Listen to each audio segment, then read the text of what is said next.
The following compilation features unsettling and spine-chilling tales sourced from Reddit's horror communities. Reader discretion is strongly advised. These narratives may contain graphic descriptions, psychological distress, and themes that could unsettle sensitive individuals. Proceed with caution, as immersion into these eerie stories may provoke fear, unease, and sleep disturbances. Enter this realm of Reddit's creepy horror stories at your own risk, as the line between reality and the macabre may blur within these chilling narratives.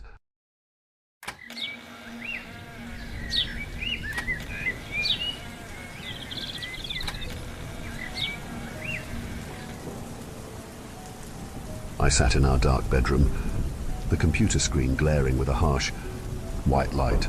A banner flashed before my eyes. Seek wisdom by understanding yourself. Chloe, check this out. I called over my shoulder to my girlfriend playing The Sims on her laptop. She glanced up, her brow furrowing in confusion before giving me a bemused look. "What the hell are you looking at?" she asked. "It's some cult," I replied. Unable to hide my fascination, I fell down a rabbit hole and found this local place downtown. It's a derivative of Aleister Crowley and Golden Dawn bullshit. I pointed to the Google Street View image of a dilapidated storefront in an ethnic shopping center. She smirked, a hint of amusement in her eyes. "I never pegged you as the religious type." "Check this out," I continued, clicking through the site. "They have some photos." We spent some time going through the albums celebrating various solstices. Most were taken in an odd room with black and white checkered floors, adorned with Egyptian pseudo-artifacts, bathed in the glow of red and purple lights that transformed the scene into a surreal dreamscape. The people certainly had an alternative vibe. Tattoos were plentiful, but other than that, they looked like they came from all different walks of life. Many of them looked like they had their fair share of bullying in high school, no shortage of that. But most of them looked relatively normal aside from the occasional piercing. One photograph in particular caught my eye. A woman sitting in a bright red room, Saturday on an altar, holding a staff in her right hand, wearing nothing. A man was kneeled before her, his arms tied behind him, rope anchored to the ceiling. They were sliding a knife down his back, a small trickle of blood dripping to the floor. "Damn," Chloe started. "She's butt-ass naked." "You want to go?" I asked. "They're having a get-together tonight." "You know what? Fuck it. Why not? It's not like we're doing anything," she replied. "Good." I smiled, standing up, because I already ordered an Uber. She sighed before opening a drawer and pulling out a small pipe. "I'll go, but I'm not going sober." It was a cold, shitty Seattle winter night. We got dropped off in the parking lot and spent a few minutes looking for the storefront. We finally found it next to a dog groomer and faux restaurant with some pun for the name I can't seem to remember. We entered the shop, which consisted of two narrow aisles separated by wood shelves barely big enough for me to fit down. We spent some time looking at the various items, my attention diverting to a vial of elk blood. I remember wondering if they were even allowed to sell this without some type of medical certification. They definitely did not have, while Chloe shuffled through a bowl of mix and match crystals. "Can I help you?" I heard a woman say from the back as she emerged from a beaded curtain. She was a short, overweight woman wearing what I could only describe as a sports bra and hula skirt. "Hi, I stuttered. "I'm George and this is Chloe. We're here for the winter solstice celebration." "Oh, goody. Newcomers," she said with an out-of-place, overjoyed expression as she clapped her hands. Chloe and I laughed nervously. "The door is in the back, but you can come through here just this time," she said with a smile, arm holding the beaded curtain open. We walked through a dark hallway, somehow more cramped than the shop, into a rather large room. A gaggle of people were huddled in the back, which Chloe and I quietly shuffled into. A bearded man paraded around the room, white robes and red headdress cascading into a cloak, knuckles adorned with several large rings gripping a spear, held vertically in front of him. Behind him, another bald man, white robes and yellow cloak, followed behind. white sleeves crossed over his chest. I glanced at Chloe's bloodshot eyes, THC clearly flowing through her system. I gave her a knowing look, as if to say, having fun yet? She returned a slow smile. Without warning, the entire crowd clapped their hands together over their heads as a woman in blue robes walked past, waving a censer leaking white smoke. We awkwardly followed to match the group. The blue curtains on the back wall opened to reveal an older Asian woman sitting perched on the altar I saw in the photos. Again, completely naked. And before you ask, no, she wasn't attractive. It's never the ones you hope it is. The red-robed man kneeled down and softly kissed her knees. I glanced back at Chloe. Her smile was so big, I was afraid she was going to laugh at any moment. I pinched her on the side and whispered into her ear, do not fucking laugh. Honestly, I think I just made it worse. Her face turned beet red as she bit her cheeks. The ritual went on for another half hour or so. They must have said, do what thou wilt shall be the whole of the law, at least a dozen times. We were getting kind of bored and were ready to leave before the woman in the blue robes wandered in with a caged chicken. No fucking way, I thought. Surely enough, the man in the yellow robes held the chicken high in the air, before slitting its throat and draining blood into a large metallic basin. The man winced as the chicken flailed violently, scratching up his arms, before eventually succumbing to blood loss. One by one, each person there stood between a white and black pillar, saying love and intention in Greek, before eating a piece of something, taking a sip of blood, and saying, there is no part of me that is not of the gods. Chloe and I hung back, and politely declined when our turn came. Once all was said and done, they busted out some alcohol and started celebrating. We slipped out into the street, bursting out laughing. After we finally collected ourselves, Chloe whipped out her phone and showed me she took dozens of pictures of the ritual. We laughed our asses off the entire way home. First thing she did was open her laptop and post the pictures on Twitter, tagging the lodge with the caption, "Me and the boys chilling right now." We returned to the usual rhythm of our lives. I went to work, conducting meetings and answering emails, while Chloe went back to her classes. A few days later, Chloe checked her Twitter and saw that she had gained a few thousand likes. The whole ordeal became a running joke between us. I would eat fruit snacks and sip on my soda, saying, there is no part of me that is not of the gods. A few weeks later, we had mostly forgotten about it, except for the occasional recounting as a funny story to regale our friends. One night, while Chloe and I were spending our evening the usual way with me on the computer and her on her laptop, I felt her furiously tap my shoulder while staring wide-eyed at the window. Confused, I took my headphones off and walked over, pulling back the curtain to reveal 6 people standing in black robes and animal masks watching us from the hillside. What do we do? Should I call the cops? Chloe whimpered. No, they're just a bunch of larpers. They're not going to do shit, just trying to scare us, I said angrily, as I closed the blinds and hopped back on my computer. Chloe sat there for a few minutes in a tense pose with her arms folded together. She went to double-check the door was locked, before we continued our night as normal. The next day I got a text from Chloe, frantically telling me to come home immediately. When I arrived, there was a squad car parked outside our building. I ran up the stairs to see 2 officers standing by Chloe in the doorway. I nearly shouted, asking what was going on. They lead me inside to show me a massive black symbol drawn on our wall, a 6-pointed star made from one continuous line. We finished our police report and they told us they'd get back to us if they find anything. I've been robbed often enough to know that means they're going to forget about this before they've even gotten back into their squad car.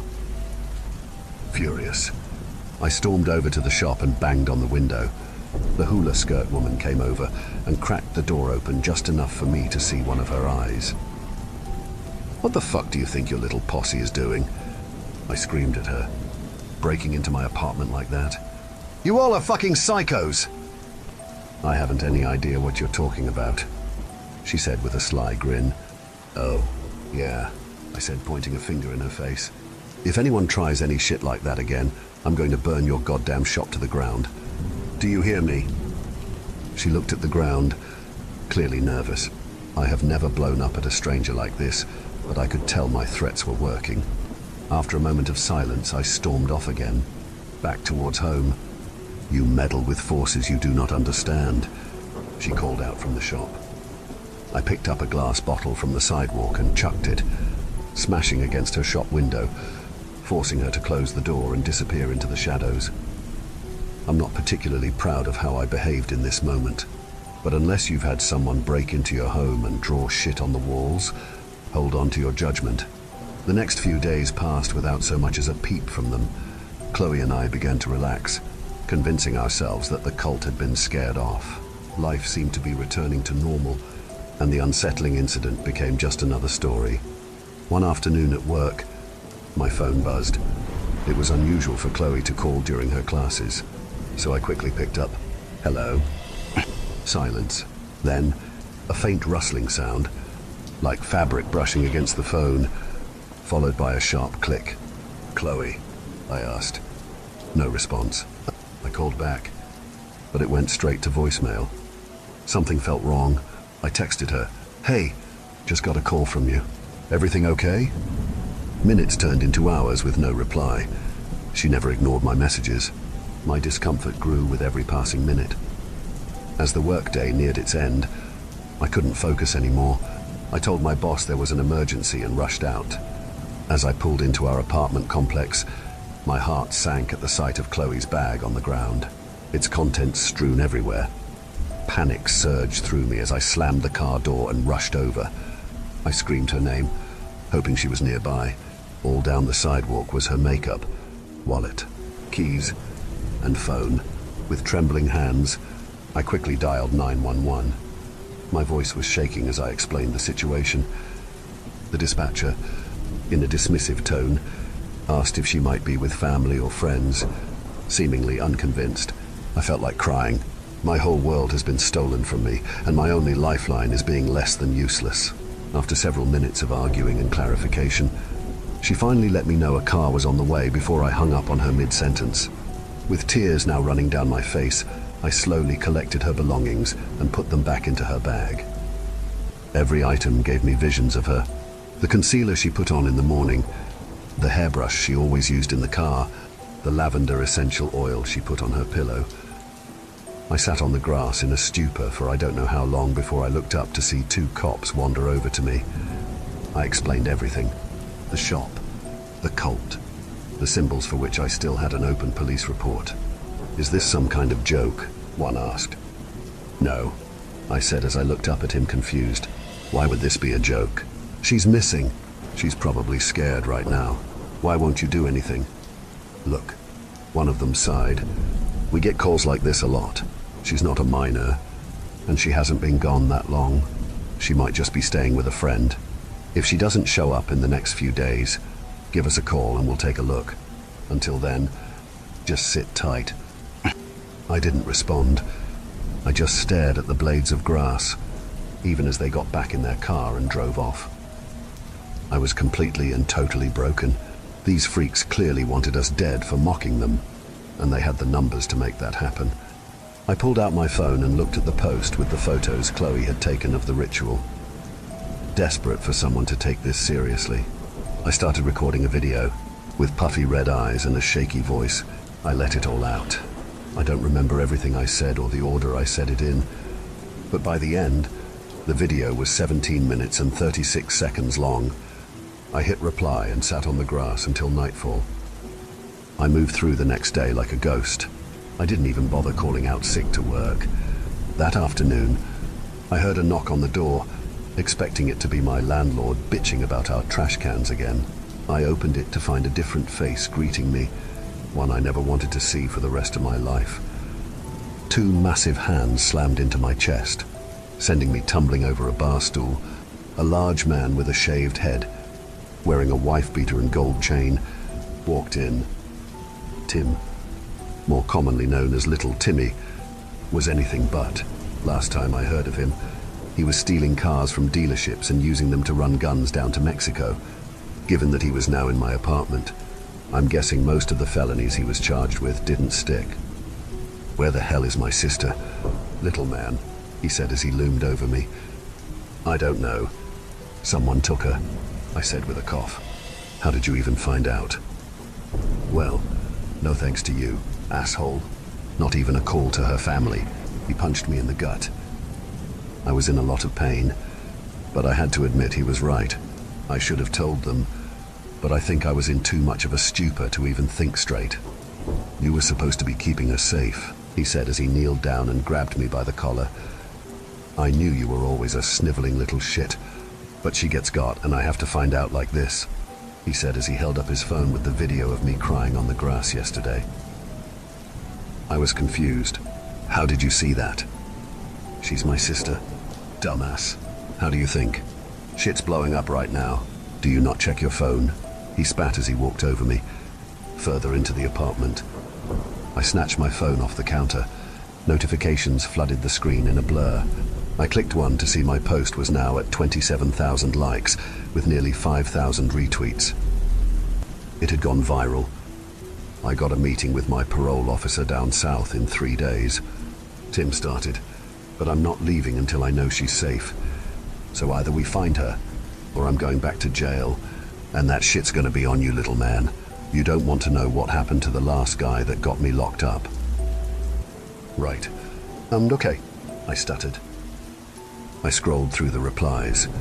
There was everything from reaction gifs to condolences to people accusing me of killing her. But one in particular caught my eye. Hey George, I'm Kelly with GSNN. Would you be available to meet for an interview? I stopped for a moment. Everything was happening so fast. I went from feeling helpless to feeling like the whole world was on my side. At that moment, I knew I had to man up. I was going to save her. Tim, there's a woman at the shop that knows more than is letting on. Can you talk to her? A journalist wants to meet, and I'm going to try to see her tonight. Tim walked over. I flinched as he put a hand on my shoulder. Sure. Kid, I'll go talk to her. Just give me the address. I replied to Kelly, arranging to meet at a cafe near the station at 7 p.m. She agreed without hesitation, since we lived downtown. The station was only a few blocks away, so I decided to walk instead of taking an Uber. The air was cool and crisp as I stepped onto the sidewalk. It was Friday night, and the city buzzed with life.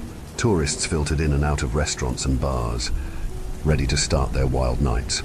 The sense of street food mingled with the distant hum of live music created a vibrant collage of city life.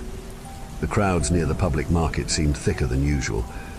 Groups of rowdy adults streamed out of the parking structures, their laughter and chatter echoing off the buildings as they made their way to a concert at the showbox. Neon lights flickered overhead, casting colorful reflections on the wet pavement, remnants of an earlier drizzle. Lost in thought about what I was going to say in the interview, I almost missed a fleeting image in my peripheral vision. I could have sworn I saw a large, overweight man standing on the street corner, cloaked in a grey hoodie and wearing a rabbit mask. I snapped my head towards the figure, only to see an older Asian man holding a shopping bag, his eyes focused on his phone through his glasses. I shook my head, trying to clear the unsettling image from my mind. The streets seemed more crowded than usual, with groups of people milling about, their faces blending into the city's evening blur. Then I saw another one, this time. It was a slender figure in a fox mask, standing at the entrance of an alleyway, the mask's painted eyes seemingly fixed on me. Unlike before, this figure didn't disappear. It remained, an unnerving presence that tracked my every move as I passed. I quickened my pace, trying to rationalize the sightings. Maybe it was a promotional stunt or some kind of performance art. But the more I walked, the more these figures appeared. A tall man in a wolf mask loitered near a bus stop, his masked face turned towards me. A child in a bear mask peeked out from behind a parked car, their eyes following me intently. They stood still, their masks fixed in my direction, blending into the crowd, yet distinct in their silent, unnerving presence. The crowd thickened as I approached the market area. The festive atmosphere felt increasingly oppressive. The laughter and chatter of the crowd, a dissonant background to my rising panic. I weaved through the throng, my eyes darting around, trying to make sense of what I was seeing. No one else seemed to notice them. A group of teenagers walked right past a person in a bird mask without even a second glance. A couple chatted happily, oblivious to the figure in a deer mask standing right behind them. It was as if I was the only one who could see these eerie figures. That's when it happened. A sharp, searing pain tore through my side. An icy chill spread through my body, causing me to stiffen. The sounds of the night faded into a muffled drone, and my vision narrowed and sharpened. Instinctively, my hand flew to my side. My fingers met something warm and wet.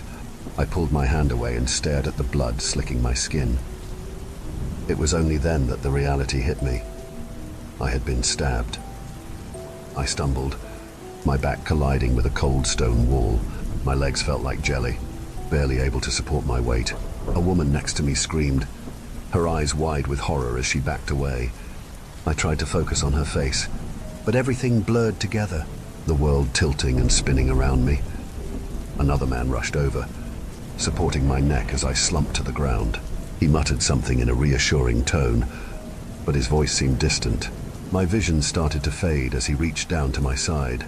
With a firm but careful grip, he pulled out a long, wavy-bladed dagger. The blade was intricately patterned, each curve shimmering under the streetlights, with an ornately decorated hilt. The pain intensified for a moment, then dulled as a numbing cold spread through my body. I could hear distant sirens, growing louder as they approached. The man kept talking, trying to keep me conscious. I blinked slowly, fighting to stay awake, the world around me dimming. The next thing I knew, paramedics were by my side, their voices urgent. They worked quickly, applying pressure to the wound and asking me questions to keep me alert. The stretcher felt hard as the bright lights of the ambulance interior blinded me. The first thing that pierced the black veil of unconsciousness was the sharp, unyielding pain in my side, followed by the distant ringing of a phone at the night shift nurse's desk. I turned my head slowly, each movement sending waves of agony through my body, and saw a doctor reading from a manila folder. "Oh, you're awake," he said with surprise, noticing my movement. "I was wondering when you'd come around. That knife did quite a bit of damage."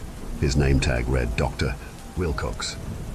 I tried to shift myself, only to feel the restraints binding my wrists to the bed. A small panic welled within me as I tugged against them, the leather straps digging into my skin. "Quite a lot of alkaloids in your blood and urine as well," the doctor continued in a detached tone. "Some type of poison. I'm surprised your heart didn't give out. The surgeon's decision to administer antiarrhythmics might have saved your life." I glanced around the room, trying to get my bearings. The faint glow of the moon filtered through the large window, casting shadows over the murky waters of the Puget Sound. "Why am I in restraints?" I asked. "That's for your own protection." He smiled. "Didn't want you wriggling away with all those stitches. Almost 200 in total, most on the inside. Just barely missed the abdominal aorta. That one isn't so easy to stitch up." "Well, can you take them off? They're hurting," I asked with an irritated tone. "No, I don't think so." He shook his head. "Besides, now that you're awake, we need to move you to a more accelerated treatment program."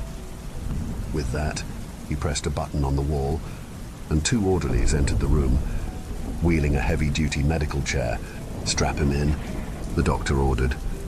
The orderlies moved quickly, roughly unstrapping my wrists from the bed and yanking me up. I winced as pain shot through my side, but they ignored my protests. As they lifted me, I felt a sharp, tearing sensation. I looked down and saw a small pool of blood seeping through the bandages. Wait, I think one of my stitches ripped," I said, my voice trembling from pain. The doctor glanced at the blood, his expression unchanged. "It's nothing to worry about," he said dismissively, before turning to one of the orderlies. "Take him to the basement. Oh, and be sure to use the service elevator." "Wait, what? Why?" I said, turning my head desperately. "Why are you taking me to the basement?" "Do not worry, Mr. Morrison," he said as he approached with a syringe in hand. Grabbing my arm, He quickly inserted the needle and injected me with a milky white substance. "This will help you relax." Almost immediately, a heavy drowsiness began to wash over me. The sounds around me started to blur. My limbs felt heavy, and my eyelids drooped despite my efforts to stay alert. The lights of the ceiling passed over me in a blur, like headlights from cars on a rainy night. The walls appeared in sickly shades of green and yellow, the scent of cheap antiseptic failing to mask the odors of death and decay. Sweat pooled on my skin as my neck rolled uncontrollably, my eyes struggling to focus on any object whirling by. At the end of the hallway, I saw the doors to the service elevator, a double-wide metal contraption mottled with splotches of rust. It approached slower than our pace should have allowed, and I distinctly remember the sensation as if I were being fed into the mouth of some great beast. As we accelerated down the hallway, a nurse appeared from around the corner, standing directly in our path. The wheelchair screeched to a halt, and I would have fallen to the floor if not for the straps anchoring me down. Their conversation was mostly muffled as I tried to steady my head enough to look directly at the woman arguing with the orderlies. After a tense moment, the two orderlies reluctantly walked away as she took control of the chair and turned down another hallway. Away from the elevator, leaning down, her breath cool on my ear, she whispered, "We are in more danger than you could possibly imagine." We abruptly stopped again before she wheeled me backwards into a small room. "We need to get you changed," she said as she grabbed some scrubs from off a shelf and began undressing me. "Can you stand?" I felt drool dribble down my chin as I asked who she was. "Kelly, from GSNN. I don't have time to explain right now. I just need to know if you can walk." I tried to say no, but only managed to blow a spit bubble out of my foaming mouth. "Shit." "Okay," she replied as she finished dressing me. "Put your arm over me," she said as she hoisted me out of my chair. We re-entered the hallway, thankfully empty, the silence amplifying my ragged breaths. Each step was a monumental effort, my focus narrowing to the simple act of placing one foot in front of the other as Kelly supported my weight. Somehow, we reached the elevators. Kelly pressed the button, her eyes darting around nervously. Footsteps echoed up the hallway, growing louder. She quickly turned me to face away just as two doctors strolled past, too engrossed in argument for them to notice us. The elevator dinged and opened. Two male nurses inside stopped mid-conversation to stare at us. Kelly gave a meek smile as she half-carried, half-dragged me into the elevator, leaning me against the corner. The nurses continued to stare, suspicion flickering in their eyes. Kelly managed a small, strained smile, tried to pull a 48-hour shift. I told him he couldn't do it. The nurses chuckled, one patting my shoulder. "You doing all right, buddy?" I summoned every ounce of strength to speak clearly. "Never better, can't you tell?" They laughed again. "You'll be all right. Hang in there." The elevator doors opened to the chaotic lobby, the noise hitting us like a wave. The tension in my chest eased slightly as we were momentarily swallowed by the crowd. Some clearly homeless individuals huddled in corners, seeking warmth from the cold outside. A woman stood nearby, arguing loudly with a doctor, her voice sharp and desperate. Families milled about, their faces etched with worry, while children with broken arms and bandaged heads clung to their parents. Kelly hoisted me up again, the strain evident in her muscles. She guided me to a chair amidst the chaos, her eyes darting around, taking in every detail. At the center of the lobby sat a security desk with two guards, their eyes intermittently scanning the area, looking bored and indifferent to the surrounding commotion. Kelly quickly made a call on her cell phone. "Front entrance, now." As she spoke, her gaze never stopped moving, constantly on alert for any sign of danger. The lobby's frenetic energy surrounded us, but for a moment, we were just another part of the hospital's endless flow of people. "Hey, you two, we need all hands in the ER. Stud," a nurse called out, rushing past with a face flushed with urgency.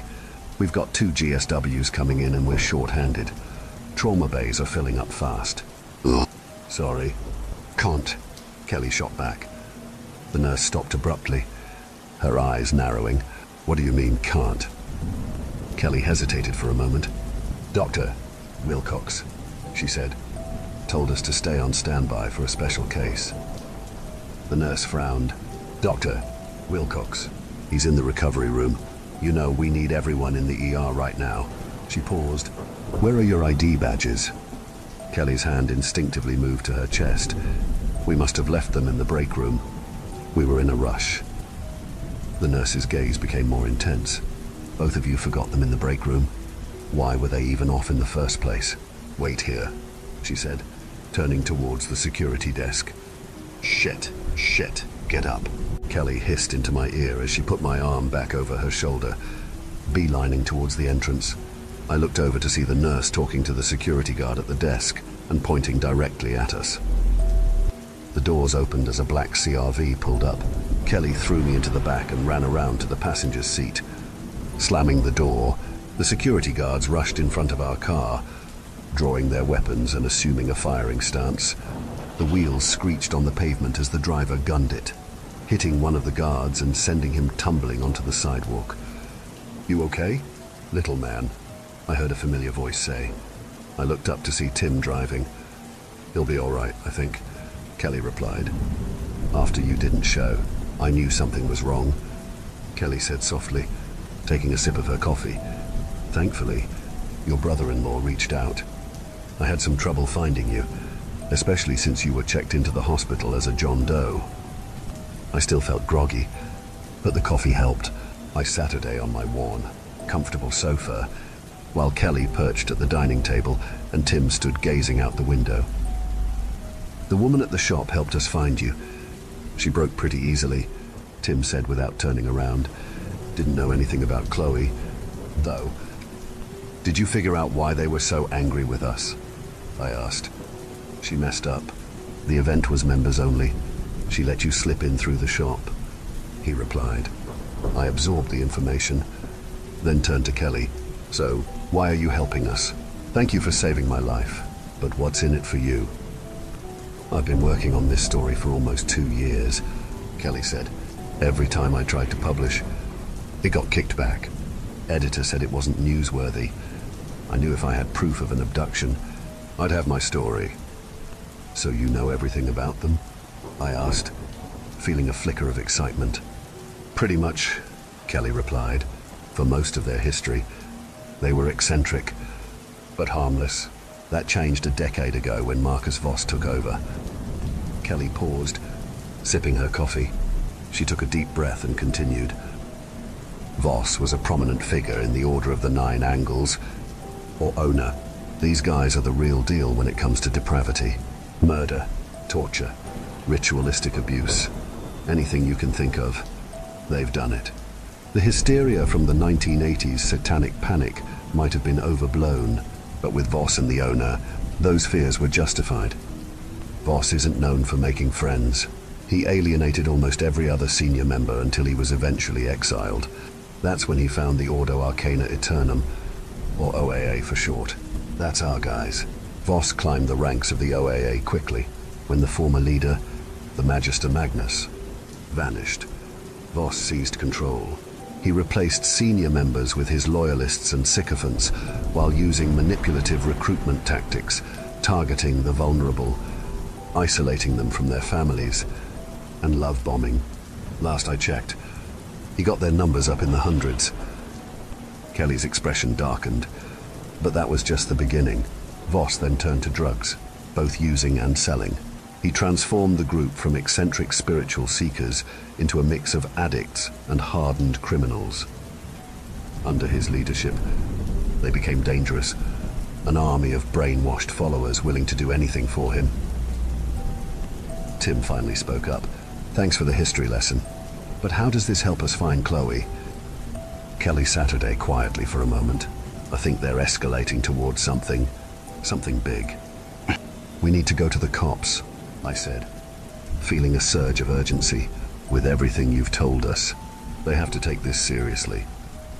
Kelly shook her head, her expression grim. It's not that simple. George, the police won't be of much help here. Why not? I demanded. They need to know what's going on. Kelly sighed, setting her coffee cup down. Believe me, I've tried. They see this as just another conspiracy theory. The OAA has deep pockets and connections in high places. They've paid off or intimidated anyone who gets too close. To them, it's just another fringe group, not worth their time. They won't act unless they have undeniable proof. And by then, it might be too late. Tim nodded. She's right. These guys play dirty. If we go to the cops now, they'll just tip off Voss. I felt a sinking feeling in my stomach. All right, so what's our next move? Next move is to find Voss. No more bullshit, Tim said. I've already missed my parole meeting, so I really don't have much time. Kelly has his address. So what? We all just break into his place and interrogate him? I asked. Oh, no, I'm not coming. Kelly objected. This is all on you. I'm pretty much an accessory already, but I'm not going to get involved in breaking and entering. Looks like it's just us. Little man, Tim said, punching my shoulder. Get some sleep. We've got a big night. I shifted uncomfortably in my seat, the loose-fitting blue polo clinging to my sweat-dampened skin as I adjusted the collar for the 100th time. Tim straightened the emergency medical badge on his chest as he wiped down the dashboard with a dirty rag. This isn't going to work, I muttered. Can you stop being a bitch? For like 5 minutes? Please, Tim snapped. I've been doing this gig for 6 months. Most security booths just buzz me right through. We'll be fine. I didn't respond. Instead, I gazed out the window, watching as the city lights of Seattle dwindled behind us, swallowed by the darkness as we ascended the winding switchbacks into the hills. The view was almost beautiful enough to distract me from the weight of what we were about to do. Each turn of the road felt like a step closer to our doom. We turned onto an immaculately manicured path, the large wrought iron gates looming ahead, framed by imposing stone walls. The black veil of night surrounded us, leaving only our headlights, the guard booth, and the soft glimmer of the mansions lining the hillsides. My heart pounded in my chest as I saw an old man in the booth straighten up, set aside whatever he was eating, and approach the window. Tim waved and pointed to the logo on his shirt, Imperial Medical Services.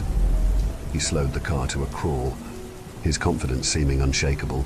The old man stood at the window watching us as Tim slowly rolled by, expecting the gate to open.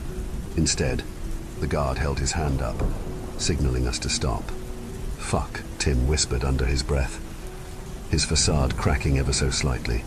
The guard motioned to roll down the window. Evening. Gentlemen, delivery slip and IDs, please. Sure.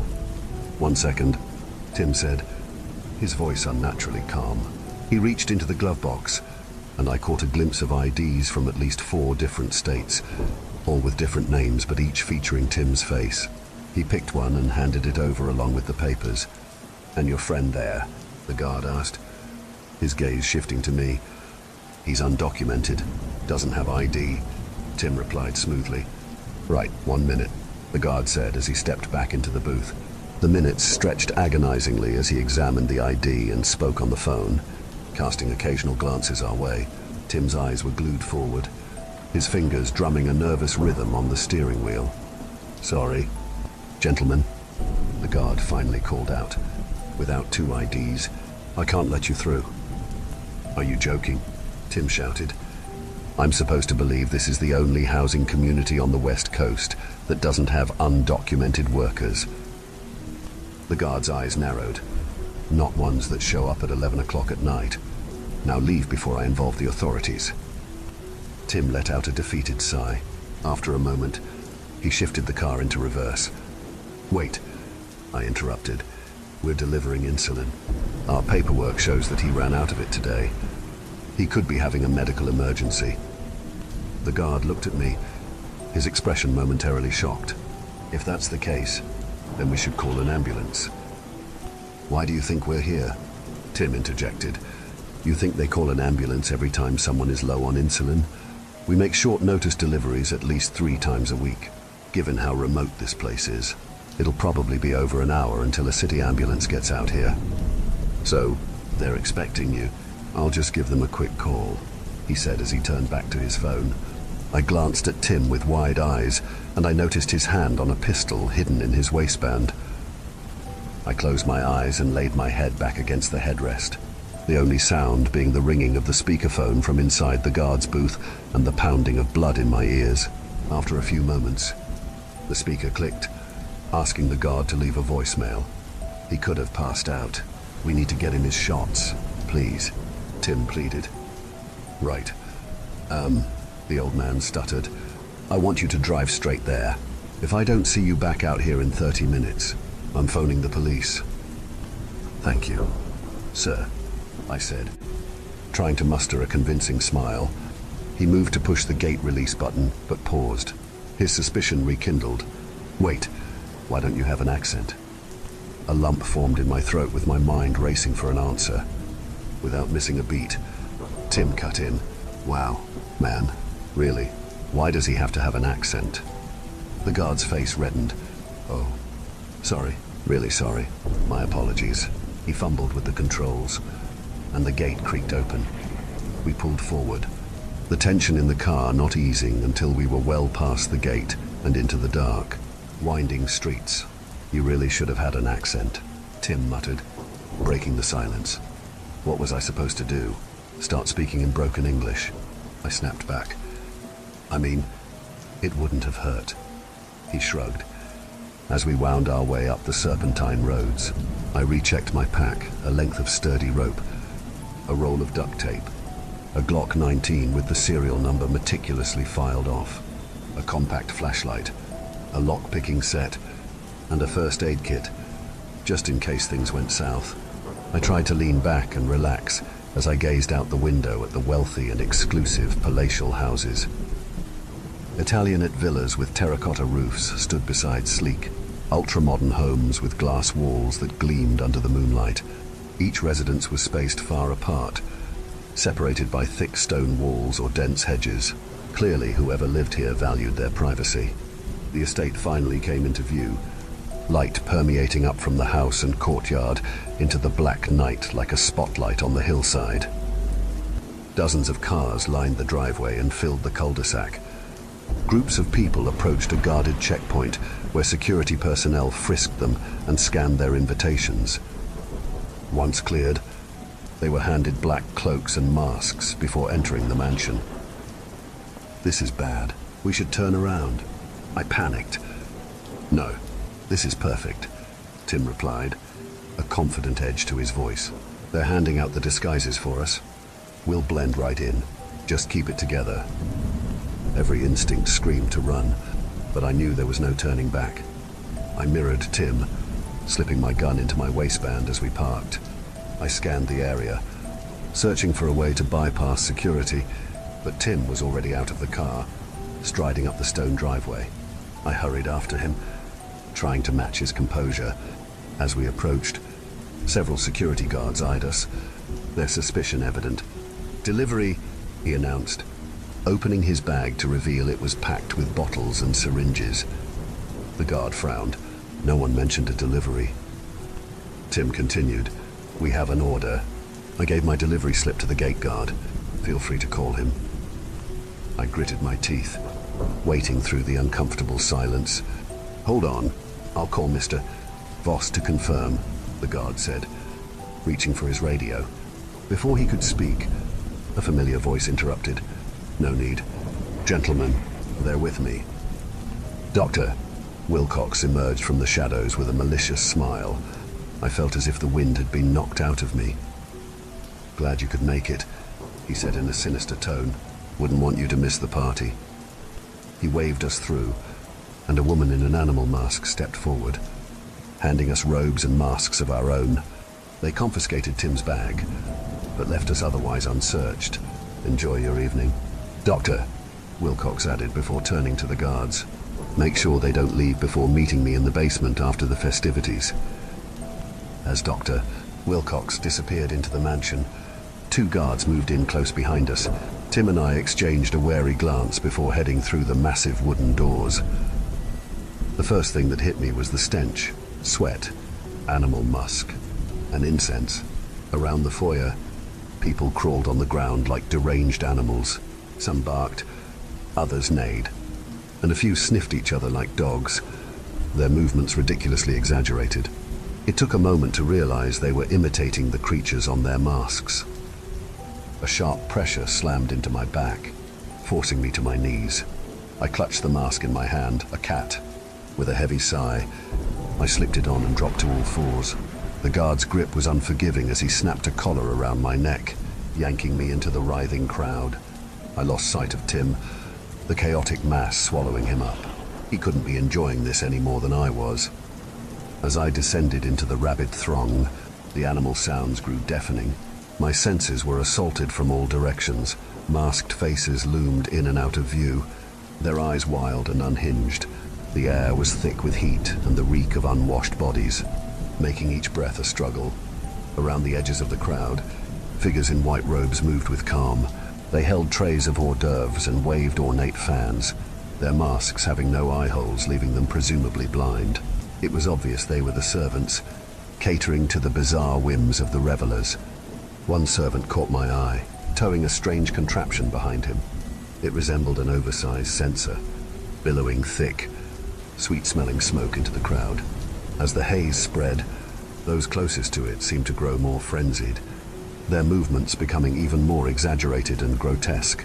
They remained impassive as they maneuvered through the chaos, leaving a trail of confusion and heightened madness in their wake. An idea began to form, a desperate gambit in the midst of chaos. I pushed through the crowd, aiming for the thickest plumes of smoke. Holding my breath, I wove through the haze, my lungs burning with the effort. The sweet, cloying scent was almost overpowering, even without inhaling. I felt the guard's grip tighten, then falter as the smoke enveloped us. I turned sharply, making sure to drag the guard through the densest parts of the fog. Each pass was a test of endurance, my vision blurring as I fought the urge to breathe. Sweat dripped down my face, mixing with the oppressive heat and stench. After the fifth time, I could no longer avoid the inevitable. I gasped for air, the drug-laden smoke flooding my lungs. Disorientation set in swiftly, the world around me warping and twisting like a nightmarish hallucination. Colors bled into each other, smearing across my vision, and sounds morphed into distorted echoes, each bark and neigh reverberating through my skull. My limbs grew heavy, each movement a Herculean effort. The masked figures around me transformed into monstrous shapes, their exaggerated movements becoming sinister and menacing. The floor seemed to undulate beneath my hands and knees, making every step feel like I was sinking into quicksand. The guard was faring worse, his grip on the collar loosened, fingers twitching as the smoke took its toll. His eyes rolled back, showing only the whites, and he swayed precariously. He stumbled once, a drunken lurch, then again, more violently, before collapsing in a heap, unconscious. I took a deep, shaky breath, my head swimming, and tried to focus. The room spun around me, the cacophony of animal sounds melding into a chaotic din. I had to find Tim before the effects overwhelmed me completely. My vision swam with swirling shapes and shifting colors, and each breath felt heavier, more labored. Fighting the growing disorientation, I scanned the room for any sign of him. My thoughts were fragmented, each one slipping away like water through my fingers. The servants in their eyeless masks floated past, strangely calm amidst the madness. I stumbled through the chaos, my movements sluggish and uncoordinated. Each step was a battle against the disorienting haze and the oppressive heat that seemed to press down on me from all sides. Somehow, I managed to push through the mass of bodies, finding a door that led outside. The cool night air was a shock to my system. I collapsed to my knees, gulping in the fresh air, my head spinning. After a few moments, I forced myself to stand, my legs trembling beneath me. I moved along the edge of the building. Then, I saw him. Tim was leaning against a wall, his face pale and strained. The tension eased slightly as I staggered towards him. He looked up with his eyes equally relieved. "George," he rasped. "You okay?" "Ugh." "Yeah," I panted, trying to steady my breath. "Barely. What about you?" "Ugh." Tim nodded, a smile tugging at his lips. Managed to take care of my guard. He won't be bothering us anymore. Ugh. We need to get out of here, I said, glancing around the deserted grounds. Before Tim could respond, a shadow moved at the edge of my vision. I spun around to see a figure standing right beside us. A servant in a white robe, their face hidden behind a mask, stood motionless, holding a tray of hors d'oeuvres. Jesus, Tim muttered, his hand twitching towards his waistband. Wait, I said. We took a cautious step forward, and the servant remained still, their silence unnerving. I felt a flicker of recognition, but couldn't place it. Slowly, I reached out and pulled off the mask. What I saw made my stomach lurch. It was the shopkeeper from earlier, but her eyes had been gouged out, and her mouth was stitched shut. Blood crusted around the crude stitches, and her empty eye socket stared blankly ahead. Tim recoiled. What the hell? Escaped his lips.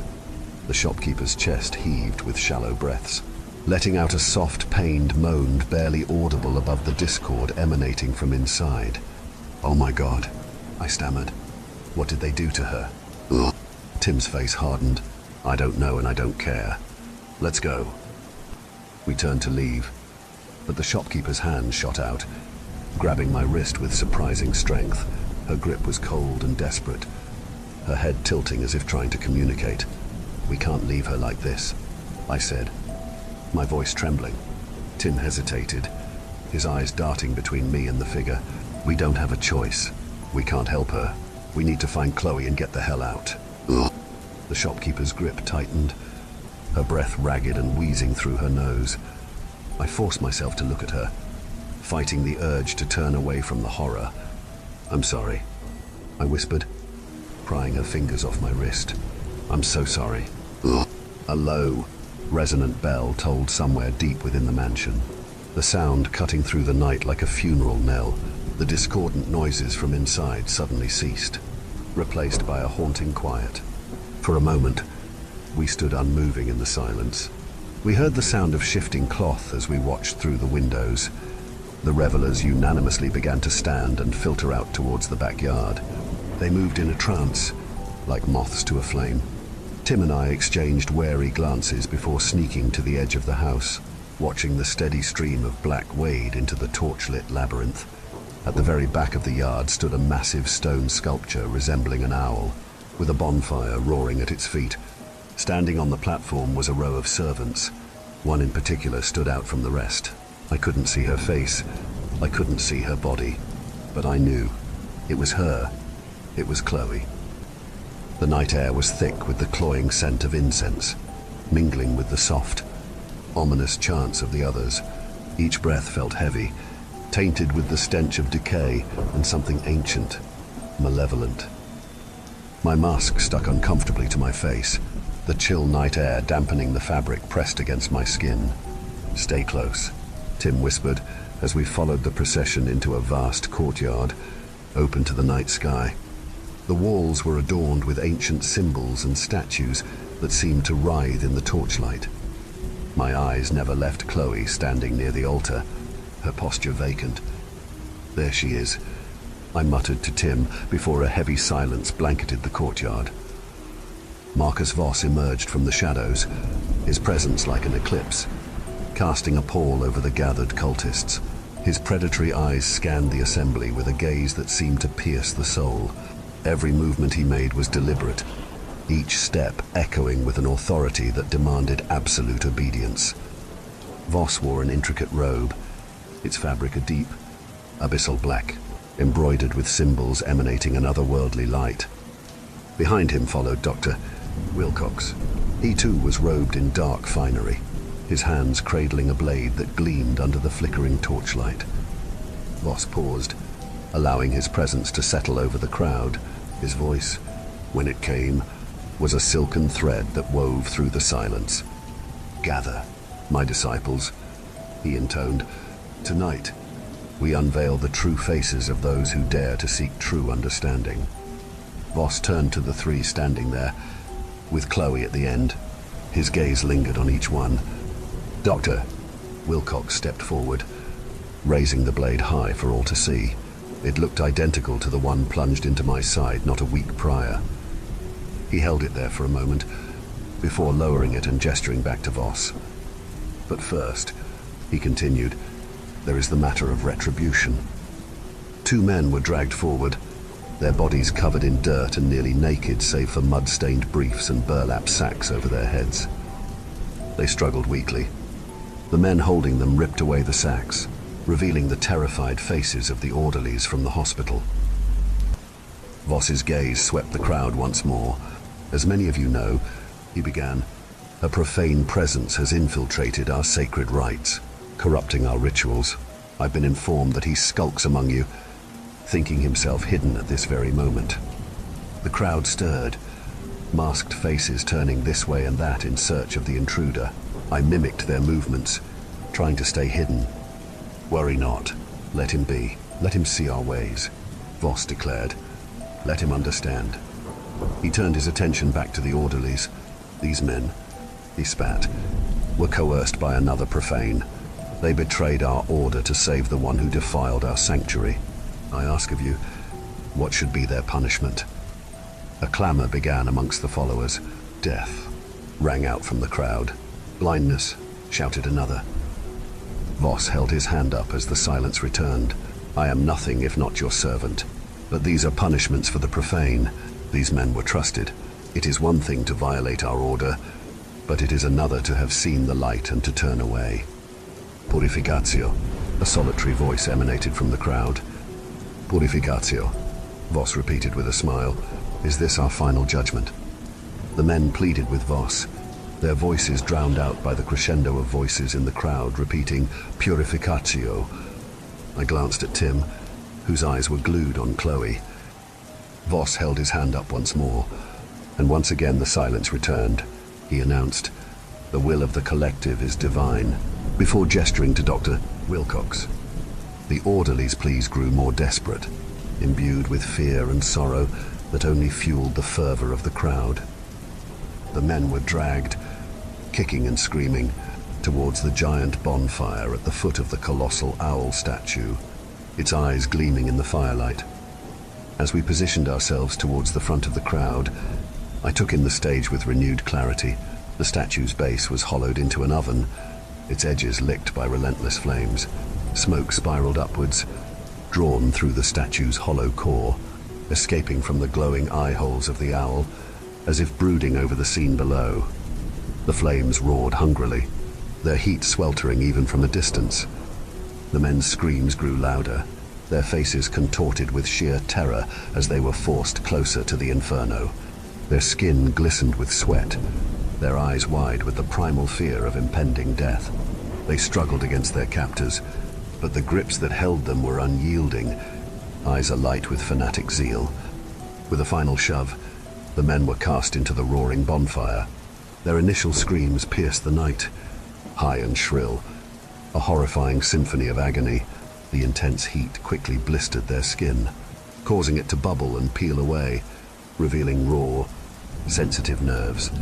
Their bodies convulsed, muscles contracting violently into contorted shapes. The flames, voracious and unrelenting, licked at their flesh, the crackling sound of burning skin mingling with their cries. The smell of burning flesh and hair filled the air. As the fire intensified, the men's skin charred and blackened, turning to ash in some places, while other parts still writhed in agony. The flames reached higher, consuming clothing and flesh alike, leaving behind smoldering, skeletal remains. The horrifying sight was punctuated by the popping and sizzling sounds of fat and muscle burning away. Their screams, once loud and piercing, turned into guttural moans as the flames ravaged them. Each breath drew in searing heat, causing their throats and lungs to blister and burn from within. Their movements became slower, more spasmodic, as their bodies succumbed to the overwhelming heat and pain. The crowd stood transfixed, their eyes reflecting the hellish glow of the bonfire. The chants of purification had ceased, replaced by an awed silence.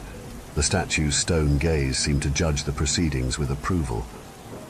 As the men's bodies were reduced to smoldering husks, their final moments of suffering faded into the night, until only the crackling of the fire remained. Voss stepped forward, his face illuminated by the dying flames. Mourn for them not. Their souls have been cleaned. They reside beside Nuit now. Now, ladies and gentlemen, he paused. It is time for the main event. Voss's commanding presence intensified as he extended a hand towards the first masked initiate. A figure almost trembling with palpable dread. Step forward, he directed in a tone that brooked no argument. The initiate, in a bid to hide his unease, mustered what semblance of composure he could. From beneath his cloth, Voss unveiled a heart-shaped stone. This, Voss declared with gravity, is the heart of Nyarlathotep. To prove your purification, you must embrace it fully. Do not release until commanded. Tentative yet compelled, the initiate removed his mask and reached out, his fingertips trembling as they made contact with the stone. The moment his grip tightened, his knees buckled under an unseen weight. Blue tendrils, spectral and chilling, seemed to snake up his arm, drawing gasps from the assembled crowd. Blessed is he, Voss intoned softly, almost reverently, as the initiate's struggles ceased. You have proven worthy. Release. The initiate collapsed, spent and limp, as the crowd erupted in fervent cheers. Voss, ever the orchestrator, directed, bring him to my quarters to recover, as attendants hurried to assist the fallen man. I turned to Tim to ensure I was not imagining this, but to my shock he was gone. I trashed my head around looking for him, only to be met with the suspicious glances from the other members. I quieted myself, feeling by heart ready to burst out of my chest. Embrace, Voss commanded once more to the initiate next in line. He, eager or perhaps desperate to prove himself, clasped the stone with haste. The tendrils returned, more aggressive than before, a dance of light and shadow upon his flesh. Moments later, a scream tore through the silence, raw and harrowing, as he let go of the stone in agony. In a swift, fluid motion, Dr. Wilcox advanced upon him. As others restrained him, the doctor drew his blade and plucked out his eyes, one after another. As the young man's screams filled the air, the others forced his mouth shut, holding him still. From his waistband, Dr.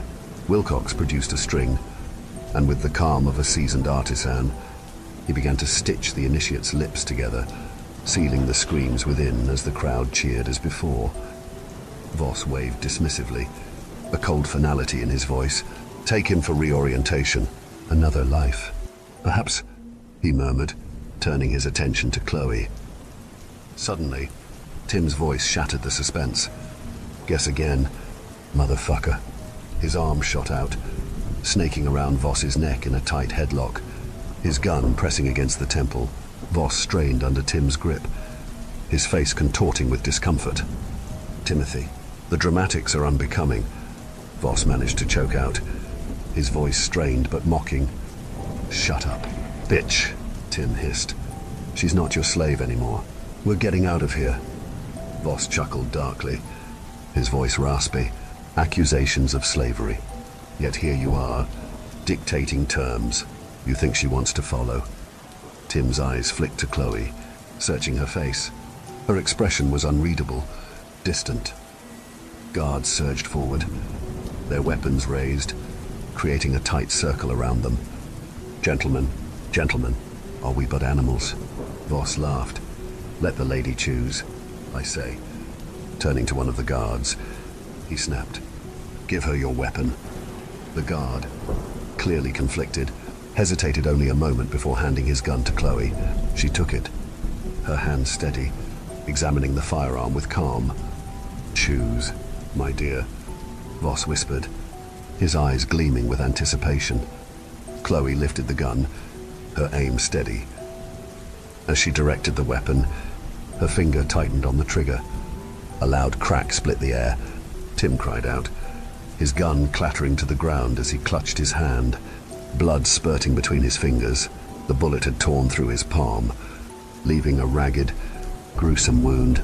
Bone fragments and torn flesh were visible, and blood pooled rapidly on the stage floor. His face contorted in agony, as shock and betrayal flashed in his eyes.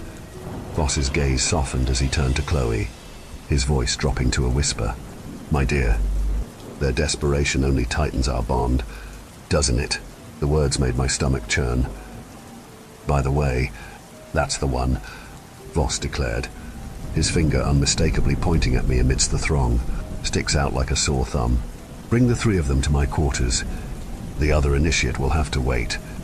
Shadows moved swiftly around me, their black cloaks blurring into the night. Rough hands grabbed me, binding my arms with rope. From my peripheral vision, I saw Tim on the stage, already being restrained, the assistants fumbling with his ropes due to his mangled hand. Beside Voss, Chloe walked obediently, her steps matching the steady pace set by Dr. Wilcox trailing close behind. The room exuded opulence. An ornate chandelier cast a soft, golden light over rich wood paneling and crimson velvet drapes. Voss sat behind an imposing desk, smoke from his cigar coiling around him like a serpent. Chloe perched beside him, her face unreadable. Tim and I were bound to heavy chairs, the ropes biting into our wrists. Voss's eyes glimmered with amusement. "Gentlemen, your little adventure ends here. But humor me, what did you hope to achieve with this? Foolishness." I remained silent, my gaze fixed on Chloe. Though she avoided eye contact, I caught a fleeting twitch in her fingers. Nothing to say. Voss chuckled, nodding to Dr. Wilcox. The doctor approached with a tray of instruments. "Perhaps we need to be more persuasive." "That won't be necessary," I said, keeping my voice steady. "We both know there's more at stake here than just us." Voss's eyebrow arched. "Oh, do enlighten me." I allowed a small smile. "You didn't think we would come unprepared, did you?" A flicker of uncertainty crossed Voss's face, quickly masked by contempt. "You're bluffing. You have nothing. Are you willing to bet everything on that?" I challenged. Voss leaned back, studying me. "What do you want?" "Release us. All of us, including Chloe." A bark of laughter escaped Voss. "You're in no position to make demands. Perhaps a demonstration of our methods will loosen your tongue." He gestured to Wilcox. "I wouldn't," I warned. "Not unless you want tonight's events broadcasted to the world." Voss frowned, his eyes narrowing. "Explain, now." I took a deep breath. "I recorded everything. There's a camera hidden in my collar. Every word, every action, it's all on video." Voss's amusement vanished, replaced by cold fury. He gestured to Wilcox, who stepped forward and ripped the tiny device from my collar. "So much for your leverage," Voss sneered, crushing the device under his heel. "You think I'd make it that easy? That wasn't a recorder, Voss. It was a transmitter." The color drained from Voss's face. Beside him, I saw Chloe's eyes widen slightly. "Everything, including you murdering two men in cold blood, has been streaming live. A journalist named Kelly has it all." Silence hung in the air, heavy and suffocating. Voss's face contorted with rage, his knuckles white as he gripped the edge of his desk. "You're lying," he snarled, but doubt had crept into his voice. "Care to take that chance?" I challenged. "Release us now, and maybe we can come to an arrangement before this goes public." Voss's eyes darted between Tim, Chloe, and me, calculating. The tension in the room was palpable, like a coiled spring ready to snap. "Prove your loyalty," he snarled, shoving the ceremonial dagger into her hands. "Kill one of them, now." My heart plummeted as Chloe stood, her face an impenetrable mask. She approached slowly, the dagger glinting in the chandelier's light. Tim struggled against his bonds, but I remained still, my eyes fixed on Chloe's. There was something there, buried deep beneath the surface, a flicker of the woman I knew. "Wait," I shouted, my voice cracking with desperation. "We'll join you. If this is what Chloe wants, then I want it too. We'll do anything you ask." Voss's eyes gleamed with triumph. Chloe paused before me, raising the dagger. Time seemed to slow, the room holding its breath. She leaned in close, her lips nearly touching my ear. For a moment, I thought I saw a hint of a smile. Then, she whispered, "I never took you for the religious type." In a blur of motion, Chloe spun around, plunging the blade towards Voss's chest. Voss, with surprising agility for a man his age, caught her wrist mere inches from his heart. "You disappoint me," he growled, his eyes flashing with rage. Chloe snarled, "I was never yours, you monster." Taking advantage of the distraction, I managed to work one hand free from my bonds.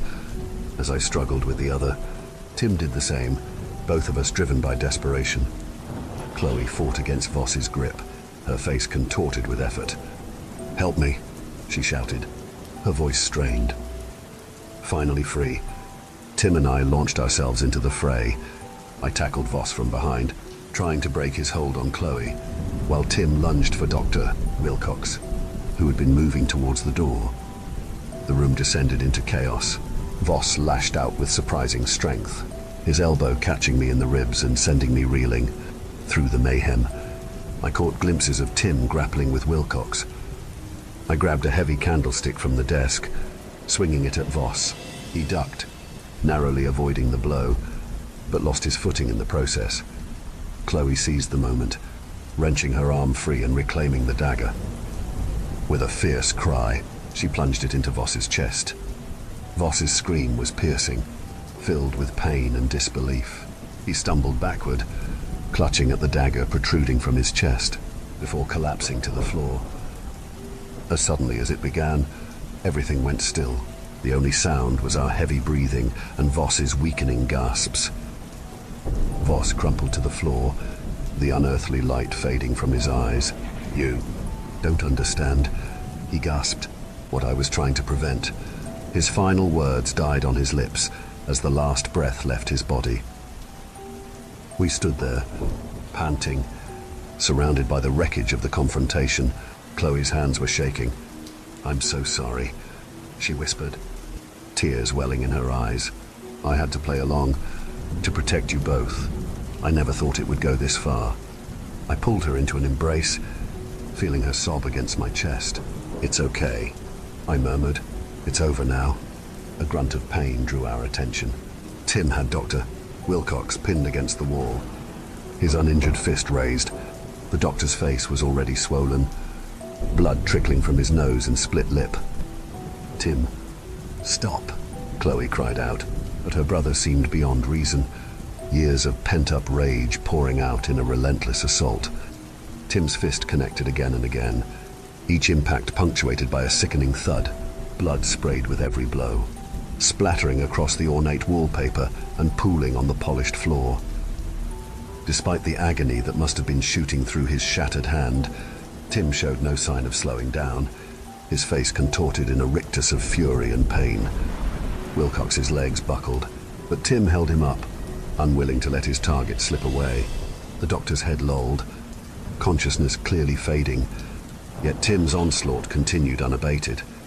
"Tim," I shouted, the urgency of our situation finally breaking through his rage-induced trance. "We have to go." Tim's fist froze mid-swing. He blinked, as if coming out of a daze, and let Wilcox slump to the floor in a bloody heap. Panting heavily, he stared at his hands, one mangled and swollen, the other slick with blood. "Here," Chloe said softly, tearing a strip of fabric from her robes. With gentle efficiency, she wrapped Tim's shattered hand, her touch seeming to ground him further in reality. Chloe's eyes locked with Tim's, relief and apprehension in her gaze. "Tim," she breathed, her voice barely above a whisper. I'm so sorry. I had to play along, to stay alive, to protect you both." Tim's face softened, the rage melting away. He pulled his sister into a tight embrace, his injured hand forgotten in the moment of reunion. I opened my mouth to speak, but a faint sound caught my attention. My eyes scanned the room, landing on a flicker of movement in the shadowed corner. There, half hidden behind a heavy curtain, stood a cultist. His eyes were wide with terror, darting frantically between the bodies on the floor and us. "Hey," I shouted, but it was too late. The cultist, in his panic, stumbled backwards. He collided with a tall candelabrum, sending it crashing to the floor. Flames licked at the luxurious carpet, quickly catching and spreading. Tim lunged forward, but the cultist scrambled to his feet, wild-eyed and frantic. He bolted for the door, knocking over a chair in his haste. "Voss and Wilcox are dead. They're dead," he screamed, his voice rising to a panicked wail. As he reached the door, he swung it open with such force that it struck Tim, causing him to stumble back, clutching his side. The cultists' screams echoed through the stone corridors, followed by the sound of hurried footsteps and frantic shouts. A wave of chaos was crashing towards us. The noise from the cultists swelled, an ominous chant beginning to echo through the corridors. The fire was spreading rapidly, smoke beginning to fill the room. Chloe's eyes darted around, searching for an escape. "There's a passage behind that tapestry. I've seen Wilcox use it," she said urgently, pointing to a heavy drape hanging on the wall. We rushed to it, pushing it aside to reveal a narrow wooden door. Chloe tried the handle, but it didn't budge. "It's locked," she muttered. Then her eyes lit up. "The key Voss must have." She ran to Voss's body and rifled through his robes. Her hands trembled as she searched, finally discovering a hidden compartment. She pulled out a small, ornate key. As she did, an object fell from Voss's cloak and rolled across the floor, the heart-shaped stone. Without thinking, I snatched it up, wrapping it in a nearby cloth before shoving it into my pocket. Chloe jammed the key into the lock. With a heavy click, the door creaked open. We stumbled inside, the air immediately cooler and damp. I slammed the door shut behind us, catching one last glimpse of the room engulfed in flames. The passage was narrow, the walls almost brushing our shoulders. "This way," Chloe whispered, leading us deeper into the unknown. As we hurried through the twisting corridor, the chaos behind us faded, replaced by the soft drip of water and the occasional scurrying of unseen creatures. Each step echoed in the silence, broken only by our ragged breathing. We passed alcoves filled with forgotten relics, rusted tools, decayed cloth, and crumbling books. The floor became increasingly unstable, loose stones shifting under our feet. Suddenly, Chloe stopped short. Ahead, the passage split into 3 identical corridors, each disappearing into darkness. Strange symbols glowed above each entrance, pulsing with an ominous light. I don't know which way," Chloe admitted, her voice trembling. As we stood there, uncertain, a low, inhuman growl echoed from one of the passages. It was then I realized our escape from one nightmare might have led us straight into another. The tunnel forked before us, 2 gaping maws of darkness stretching into the unknown. Strange, unsettling sounds echoed from both directions, a mix of distant screams and something that sounded disturbingly like wet, tearing flesh. "Which way?" Tim whispered, his face pale. Before anyone could answer, a guttural moan reverberated through the left passage, sending chills down my spine. Without a word, we collectively moved towards the right. As we pressed on, the tunnel grew narrower, the ceiling lower. The walls closed in, slick with some unknown moisture. The air grew thick and oppressive, reeking of decay and something metallic, like old blood. The tunnel suddenly opened into a vast chamber as our eyes adjusted. The full horror of what lay before us became clear. Dozens of people, if you could still call them that, shuffled aimlessly around the room. Their skin was a pallid grey, hanging loosely on emaciated frames, but it was their faces that turned my stomach. Where eyes should have been, there were only raw, weeping sockets. Their mouths were sewn shut with thick, black thread, the flesh around the stitches red and infected. "Jesus Christ," Tim gagged, barely suppressing a retch. Chloe's face had gone ashen. "The reorientation room," she whispered, her voice quavering. "Boss. He talked about it, but I never imagined."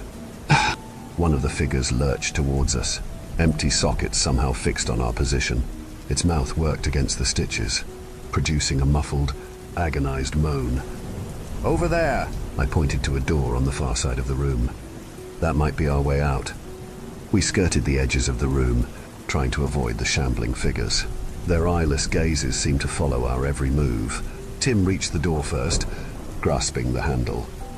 He cracked it open and peered out, then quickly slammed it shut, locking it. Shit, he hissed. They're out there, searching for us.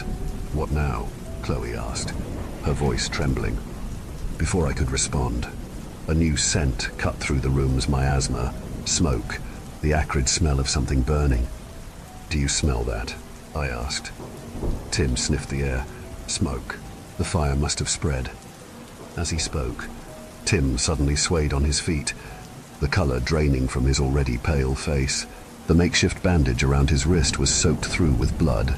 He looked like a ghost, barely able to stand. Tim, Chloe cried, rushing to support him as he slumped to the ground. Is this how you thought this would play out? A voice drawled from behind us. I spun around. There stood Voss, alive and seemingly unharmed, stroking the cheek of a vacant-eyed woman beside him. They're beautiful, aren't they? He murmured, his gaze caressing the mutilated figures around us. Perfection, freed from the prison of the self. How? I stammered, unable to comprehend his presence. We saw you die. Voss smiled. Death is a door, and I hold the keys. He spread his arms wide. Behold true enlightenment.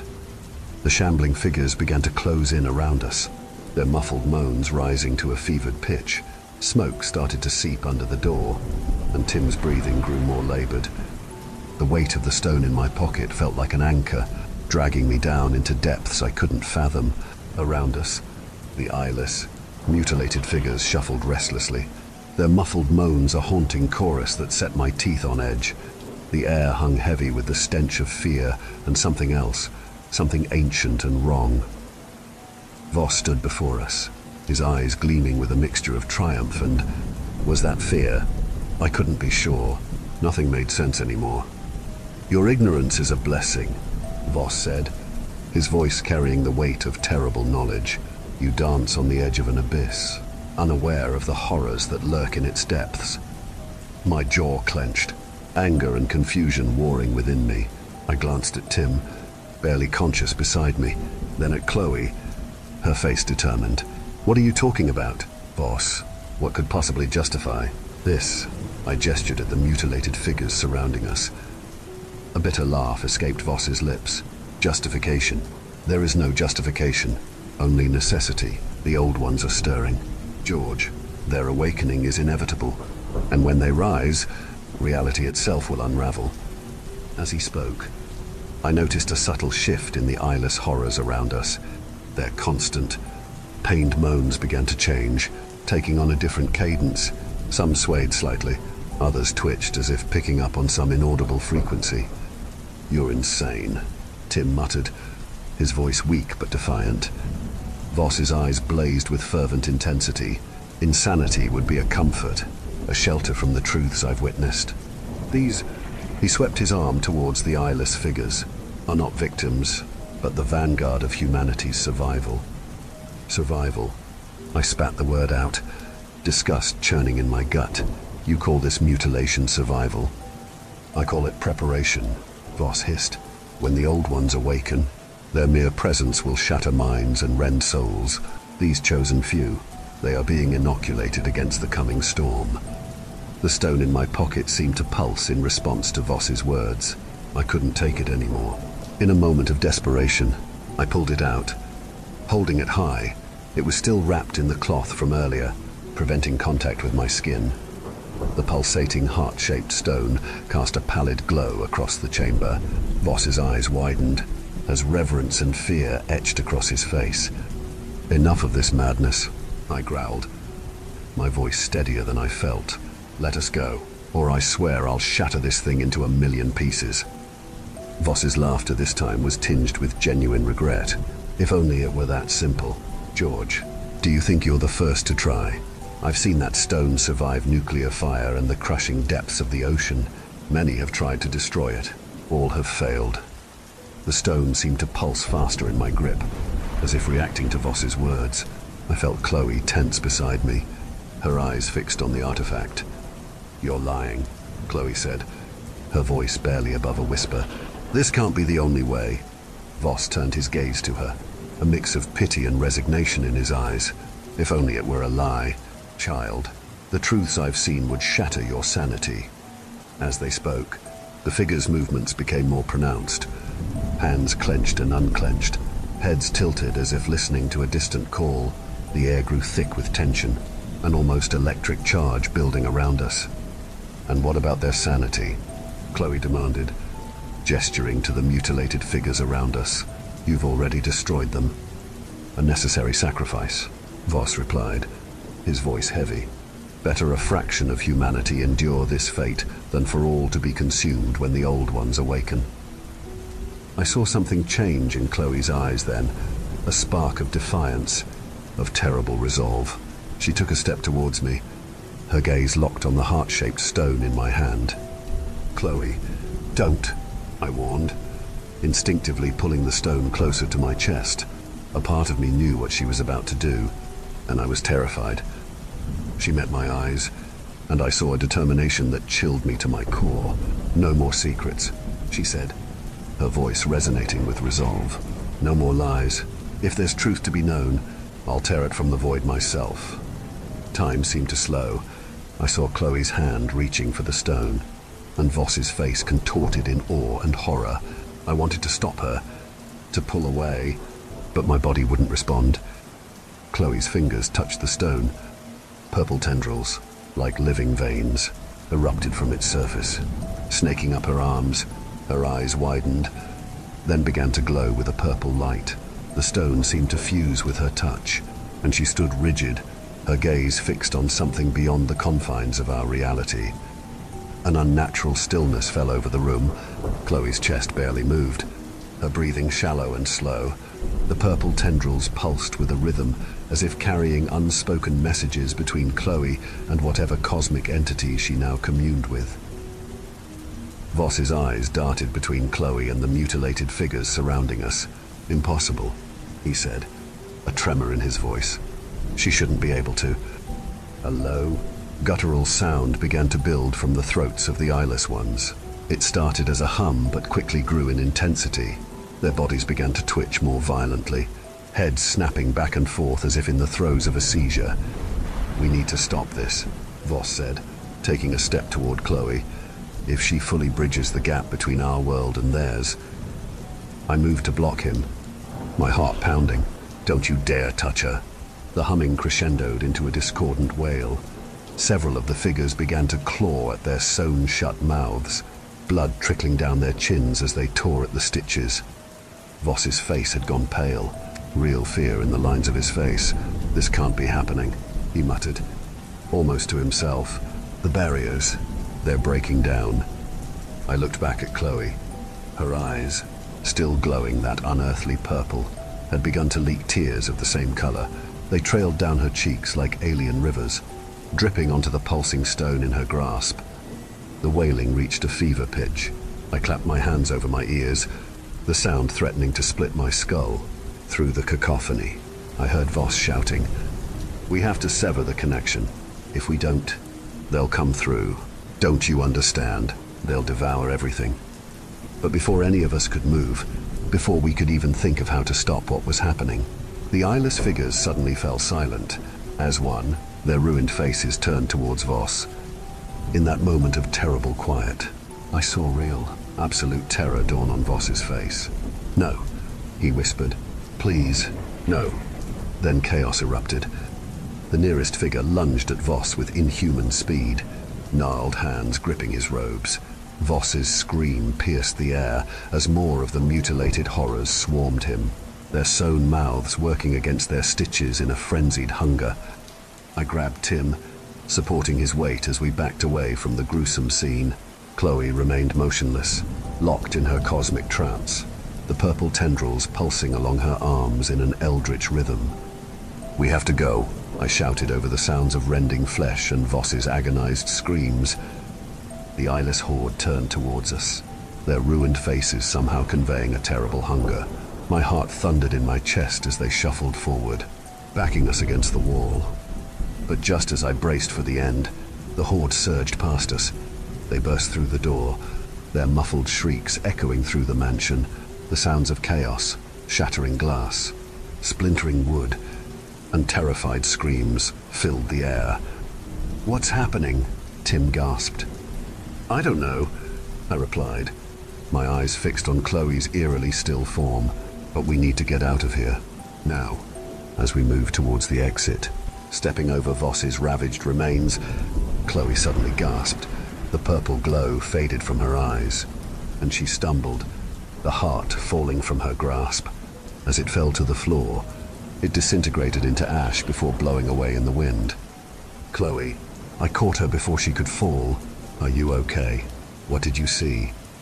She looked at me, her eyes wide with terror that I knew would haunt me forever. "Everything," she said. "I saw everything." An explosion rocked the mansion, the distant roar of flames a grim punctuation to Chloe's words. "We can talk later," I said firmly, trying to suppress the panic in my voice. "We need to move." Supporting Tim with one arm and Chloe with the other, I led them out of the chamber. The once opulent hallways had become a labyrinth of horror. Blood smeared the walls, and the sounds of destruction grew louder with each passing moment. We burst through the mansion's twisted remains, and reality shattered around us. The night, far from offering relief, tasted of ounson and impossible colors. What was once a manicured lawn had become a tapestry of nightmares. The sky above churned, not with clouds but with vast, undulating forms that defied comprehension. Countless eyes, each as large as the moon, peered down with curiosity.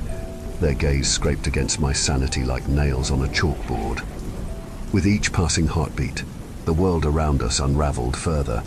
The very air seemed to ripple, carrying whispers in languages never meant for human tongues. Gravity fluctuated wildly. One moment we were light as feathers, the next crushed against the ground by invisible weight.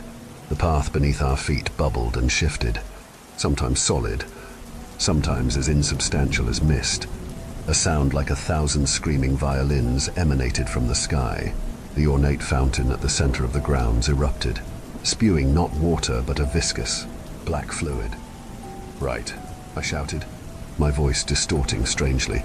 We veered onto a stone path, the only constant in this chaos. It led towards a massive hedge maze, its walls twisting and reforming, faces of ecstasy and agony blooming in the leaves. Through a gap in the shifting greenery, I spotted our car. "There," Chloe called, echoing my thoughts. The car. Suddenly, space itself seemed to hiccup. Distances stretched and compressed erratically. One step carried us inches, the next flung us yards ahead.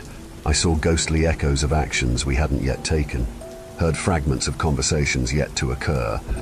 "Don't look," Chloe warned, her voice seeming to come from everywhere and nowhere.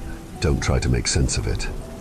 I gritted my teeth and focused on the car ahead, our beacon of normality in this nightmare. But the path beneath our feet had other ideas. It began to twist and undulate, like a giant serpent trying to shake us off its back. We staggered forward, the world lurching around us. One moment the car seemed just inches from our grasp. The next it was impossibly far away. The driveway stretched and contracted, coiling back on itself in loops and spirals that hurt the eyes to follow. "Keep moving," I shouted, though I wasn't sure if any sound actually left my mouth. The air felt thick, resistant, as if we were trying to run underwater. Tim stumbled, nearly dropping the shopkeeper. I grabbed his arm, and we pressed on. Each step was a battle against a reality that no longer played by any rules we understood. Suddenly, the path bucked violently. We were airborne, tumbling through space that folded and unfolded around us. In that eternal instant, I saw reflections of ourselves from impossible angles, heard echoes of screams that might have been our own. Then, we collided with something solid. The breath was driven from my lungs as we crashed into the unforgiving surface of the car. Somehow, miraculously, we'd been thrown directly into it. Gasping and disoriented, we scrambled to right ourselves. The world still swam around us, reality and nightmare bleeding into each other at the edges, but the car remained solid, our anchor in the chaos. Without a word, we yanked open the doors and piled in, half expecting the vehicle to dissolve beneath us. My hands shook as I fumbled with the keys, the familiar roar of the engine cutting through the impossible sounds. We peeled away, tires screeching against asphalt that still seemed to ripple and shift. In the rearview mirror, I watched the mansion recede, twisting and warping before folding inward, collapsing into a point of infinite madness and blinking out of existence. As we sped down the winding driveway, the world slowly began to reassert itself. The impossible visions faded, replaced by the dark, tree-lined road. In the distance, sirens wailed, growing louder with each passing second. Tim's voice broke the tense silence, barely a whisper. "Is it over?" I glanced in the rearview mirror. The road behind us was empty, the horrors we'd left behind seemingly gone. "Yeah," I exhaled, feeling a knot in my chest start to loosen. "I think it is." Chloe stirred in the back seat, her hand resting protectively on the still unconscious shopkeeper. "The cops will be there soon," she murmured. "They'll find whatever's left." As we reached the main road, I eased off the accelerator. The adrenaline that had been coursing through my veins began to subside, leaving behind a bone-deep exhaustion. A hysterical laugh bubbled up from my throat, and soon we were all joining in, a release of tension that bordered on mania. The first rays of dawn peeked over the horizon, painting the sky in soft pinks and golds. It was a refreshing sight after the nightmarish hues we'd left behind, a reminder that the normal world still existed. We drove in silence for a while, each lost in our own thoughts, the weight of what we'd witnessed an invisible burden we'd carry forever. The shopkeeper stirred, mumbling incoherently before settling back into unconsciousness. We'd have to figure out what to do about her, but that was a problem for later. For now, we were alive, we were safe, we had escaped. 5 years, 2 months, and 13 days. Not that I'm counting. The official story was that 24 people died in a house fire due to faulty wiring and bad insulation.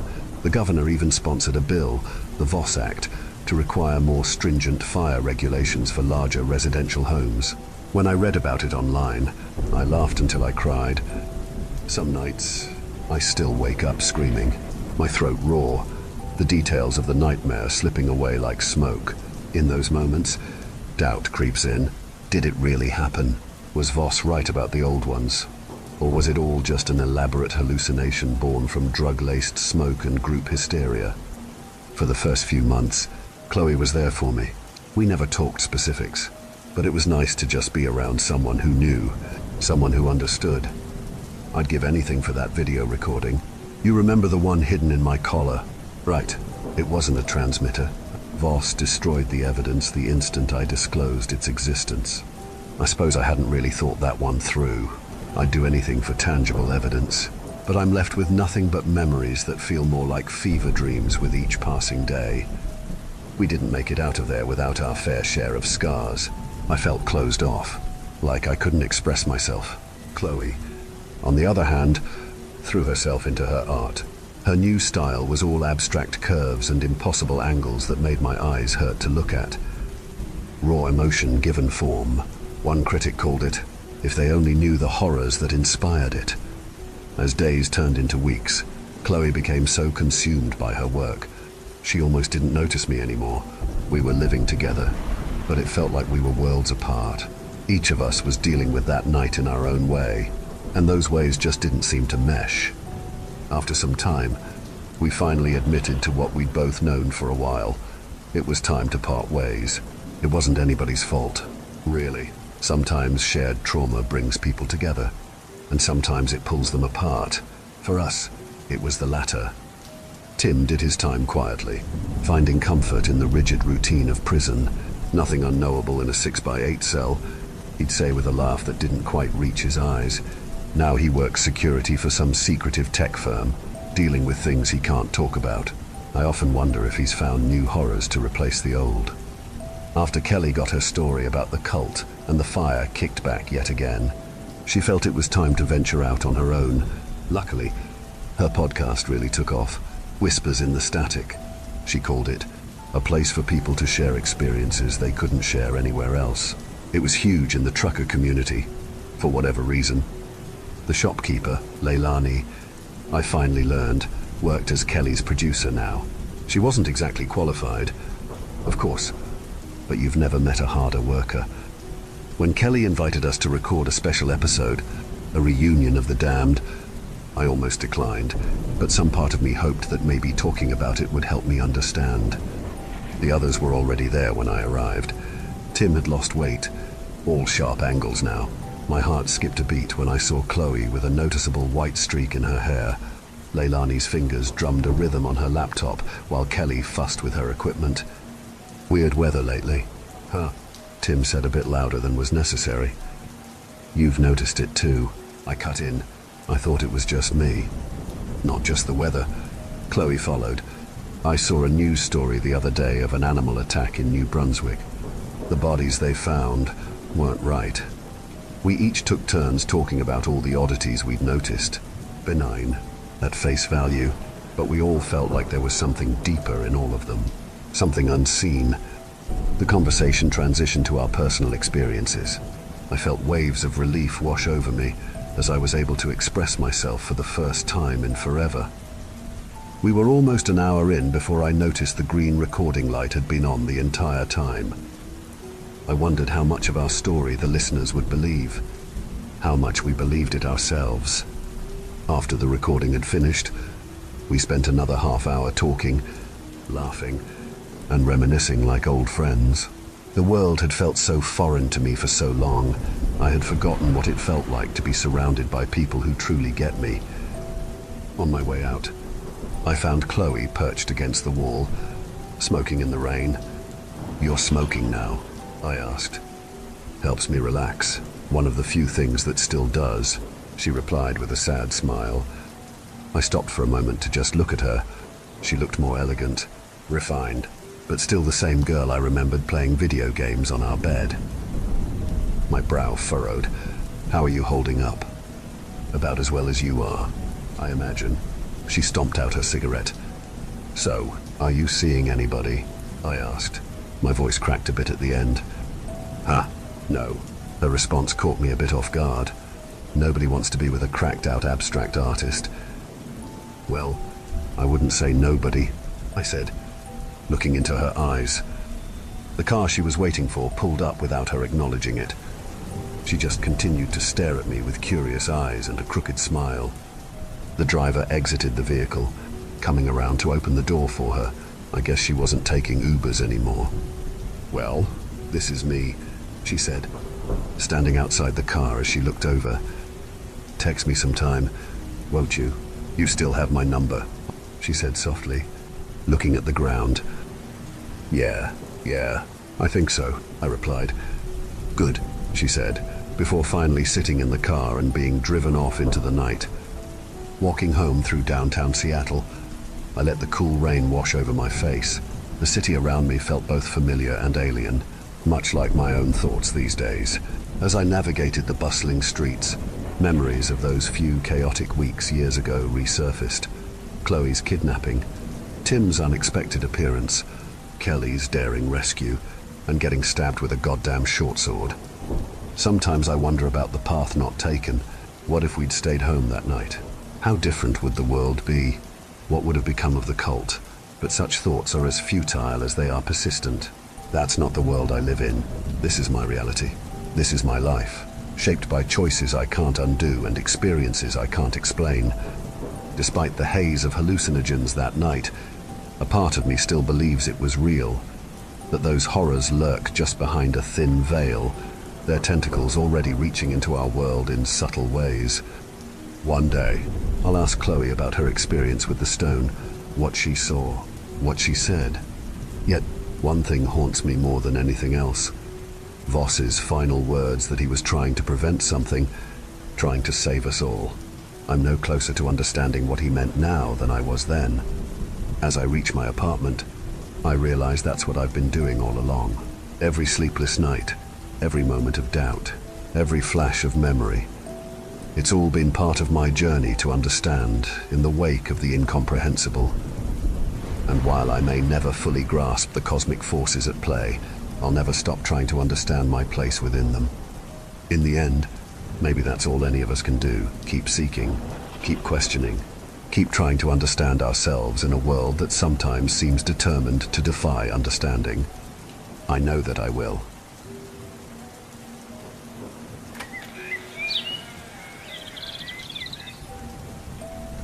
There is no official record of the exorcism we performed at 1237 Palmer Avenue in Los Angeles last November. The church encourages us not to speak to the press about such things anyway, as our work tends to be sensationalized. In truth, most cases we investigate aren't possessions at all, just ordinary, tragic mental health issues wearing the trappings of religion. I was still only a year into my apprenticeship back then. Up to that point, even in the few instances when I'd witnessed a genuine possession, the process of exorcism was far more mundane than the movies would have you believe. My mentor, Father Anthony, would simply follow the protocols as outlined by the Holy See, sprinkling with holy water, laying of hands, and exfoliation, along with the recitation of the prescribed prayers. Only once had I seen the basic prayers fail. It was a case where the entity within an elderly woman had been allowed to fester, possibly as long as 5 years. The family had spent half a decade ignoring the problem, ascribing it to ordinary dementia, even as her behavior grew worse and worse. We had been called in after she'd twisted the head off a beloved family cat, all while invoking the names of minor demons she had no business knowing. Even then, Father Anthony had been able to remove the demon in less than a week, relying on the prayer to Saint Michael and a silver cross that had once belonged to Pope Leo XIII. Nothing could have prepared either of us for what we found on Palmer Avenue. We were sent there at the behest of Father Felipe, a parish priest who noticed that Maya Knowles, one of the young women attending his church, had missed several weeks of Sunday Mass. It's unfortunately common for young people to fall out of love with the faith, but it raised a small flag for the Father Felipe, who caught up with her mother, Sharon, one day after Mass to ask her if anything was wrong. Sharon immediately burst into tears, confessing that her previously bright, cheerful daughter had become a recluse overnight, refusing to leave her room. Again, such things happen, but it aroused the Father Felipe's interest, and he paid the family a visit a few days later. What he witnessed upon entering the girl's room was enough to make him call us immediately. Rather than paraphrase, I'll include a transcription of the voicemail he left here. There was a foul smell. It hit you all the way down the hall, some kind of cocktail of sweat and excrement. It grew more powerful as I approached Maya's room, such that I was hesitant to enter. At the doorway, I hesitated. That's when I heard the awful growling, like an animal's stomach. Left empty far too long. Nothing about it sounded the least bit human. I said a prayer and entered. The girl, I almost hesitate to call her that now, had been beautiful when I last saw her, so much so that she'd been the subject of several confessions from teenage boys in the parish, all unable to take their eyes off of her. Adult men too. Her mother had been pushing her toward a career in modeling. Television, something I warned them both about. Pride, the dangers of the superficial. Of course, I'm a priest in LA. I have many such conversations. I will say that Maya's mother was particularly obsessed with her daughter's career in a way that gave me pause. But I felt that if I confronted her too harshly about the subject, I might push her away from the faith entirely. When I walked into the room, I had to suppress my urge to vomit. Maya lay in a bed in the center of the dark bedroom. Something, its texture uneven and smudged with fingerprints, had been rubbed and dried over the windows, blocking out the light. Despite the near dark, I could just make out Maya's skeletal form, her skin clinging like tissue to her bones, exposing every crease. The growling sound was emanating from her stomach and up her throat, the low pitch more like the death row of some great beast than a teenage girl. There was a scratching sound filling the room too, and when I looked closer, I realized that she was weakly moving her arm, grabbing handfuls of dry rice from a 50-pound bag by her side. She moved her hand to her lips, eating the dry rice whole before going back for another handful. Looking around by her bedside, I saw at least 6 or 7 similar bags littered on the floor, Like what you see? She asked me. Of course not. I'm not exactly your type, am I? Couldn't get hard for a girl like me if you tried. Maybe worth a shot, though. Why don't you come a little closer? Give me a little kiss? I knew, in that moment, that I was in mortal danger. Behind me, the door began to close on its own accord, and as I reached back to stop it, it slammed shut. I heard the crunch of bone as my fingers smashed in the doorframe. The break was bad enough that I could see the white of my bone through the skin, and I was bleeding profusely. Suddenly, the girl was up. Without a sound, she'd moved to the foot of the bed, her legs no thicker than pool cues dangling over the side. "You smell amazing, Father," she said. She stood, and her posture was bent, unnatural. One of her knees seemed to bend the opposite way. One of her arms seemed to have broken in so many places that it flapped like a tentacle. With my good hand, I pulled the door open as hard as I could, trying to free my limp fingers and escape before she could reach me. She stepped deliberately. I sensed that she could move faster if she desired, but she enjoyed watching me squirm, almost without thinking. I began to recite a Hail Mary in the original Latin, something that has always brought me peace. As the words exited my mouth, I could tell that Maya was bothered, even taking a small step back. "Shut up," she was muttering. "Shut up about that bitch." But I refused to stop, and as I did, I was able to pry the door open, a little at a time. Then, all at once, Maya was screaming, commanding me to close my mouth. Suddenly, the door flew open, and I stumbled through, shutting it behind me as fast as I could. After that, there was only silence. No one has heard a thing from inside the room since then. I have instructed Maya's mother to avoid going inside at all costs. We need help, desperately. A strange look had crossed Father Anthony's face after he heard the message.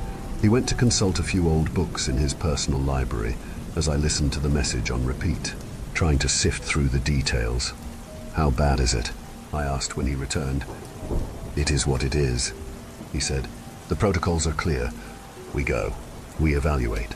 Should it turn out to be a major exorcism, we will use the prayer to Saint Michael for as long as it takes. Pack your large suitcase. It may be a while." "Father," I asked, "has the prayer ever failed to remove the entity?" He shook his head. "Demons are cowards by nature. With some luck, within a few weeks it will flee, just as its brethren have before." Father Anthony and I were different in our faith. Mine was almost like romance, swelling one day and waning the next, ever present but varying vastly depending on my mood. His was steady. To Father Anthony, the universe was perfectly ordered, bound by immutable laws. To him, the prayers always worked, just as one pool ball colliding with another would predictably transfer its force. So too would his prayers send demons reeling. "You look worried," he said, as I played the message again. "Don't. It's unseemly for a man of the cloth. Pack your bag. By now, you should know that time is critical." Though he was almost steady as always, I noticed a slight tick as he spoke, like his mouth couldn't stop twitching. Looking down, I saw he was carrying a small pouch of red velvet that I'd never seen before. "Just a precaution," he said. "Hopefully something we don't need until much further into your training." I never expected to become an exorcist. My family wasn't even Catholic growing up. My parents were hippie types, mercurial in their beliefs. For a while, we attended a Baptist church. Then, just as I'd finally learned all of the lyrics to the hymns, we moved 2 towns away, where my mom got swept up in the Kabbalah and tried to drag us all into it with her. Before I was a teenager, I'd spent a day or 2 in a mosque, a Swinomish smokehouse, and a Gnostic temple. It was my wife, Sophia, who brought me into the faith. She had grown up in a big Italian-American family in New York, and for her, Catholicism was the same as family. I converted to marry her. All it took was a few months of classes and a ceremony on Easter. I didn't even ask myself if I believed in God. It was enough to believe in Sophia. She was a true believer in the best sense of the word, generous to a fault, always exhausting herself trying to keep us all happy. All year, she sewed quilts, using them as Christmas presents or baby shower gifts. Several times, she tried to teach me how to sew, but I was hopeless, clumsy. She loved me anyway. Then, one Thanksgiving, after staying up far too late drinking wine and prepping vegetables, she woke up and decided to run to the store for pre-made dinner rolls. It was icy. She wasn't even speeding, but it didn't matter. She skidded into oncoming traffic at the wrong time. She died instantly. After she was gone, none of my usual crutches dulled the pain. Alcohol, throwing myself into work, exercise, it all felt hollow, insufficient to replace Sophia. We held a funeral mass shortly after she died, and it was the first time I felt an ounce of peace. The light streaming in from the stained-glass windows suddenly seemed different to me, as if heaven were actually on the other side if I could just step through them. I found myself going to church more often after that, not just on Sundays, but on weekdays too, right after work. I'd watch the darkening sky through the stained glass as I knelt in one of the back pews, and for a short time, I felt like Sophia wasn't so far away. Eventually, the priest there, Father Ignatius, would gently tell me that it was well past closing time, and I would leave, until one day, he asked me to come with him. "I wonder if you'd consider joining the priesthood," he said. "Some widowers do." I laughed. "I'm barely Catholic," I said. "I just joined for her." He shook his head. "I don't believe you." The house at 1237 Palmer Avenue was decadent, even by LA standards, set back on a nearly full-acre lot bordered by a tall stucco wall. The house soured up 3 stories, all elegant metal and glass. Later, we would learn that the girl's father had paid well over $1 million for the architect alone before construction ever started. As we approached, we noted that one bedroom where the light shone brown-red though a darkened window. Reflexively, we both made the sign of the cross. Sitting on the front steps, we met Father Felipe, who was half asleep, slumped against the rail. Though he couldn't have been much older than 30, his skin appeared sallow, his eyes ringed like a cold, distant planet. His hand was wrapped in a thick bandage crusted with blood. "Father Anthony, Father Matthew," he reached out, his hands shaking, before breaking down in sobs. I could tell Father Anthony was unsettled at this greeting. "You have done your part now, Father Felipe," he said. "You should go back to your church, pray, rest." Father Felipe shook his head. "I won't leave until we've seen this through," he said. "I made a promise to myself." Father Anthony shook his head. "That's merely pride whispering in your ear," he said. "Please, go." Father Felipe reached down into his pocket and found a piece of candy. He popped it into his mouth. His breath was rank, and I wondered how long it had been since he last brushed his teeth. "I'll just wait a little longer," he said, "just until you've had a chance to go in." I could tell Father Anthony wasn't happy about this, but he was eager to go in and get to work. We brushed past Father Felipe, who fell back into a ball on the steps, and we walked to the door.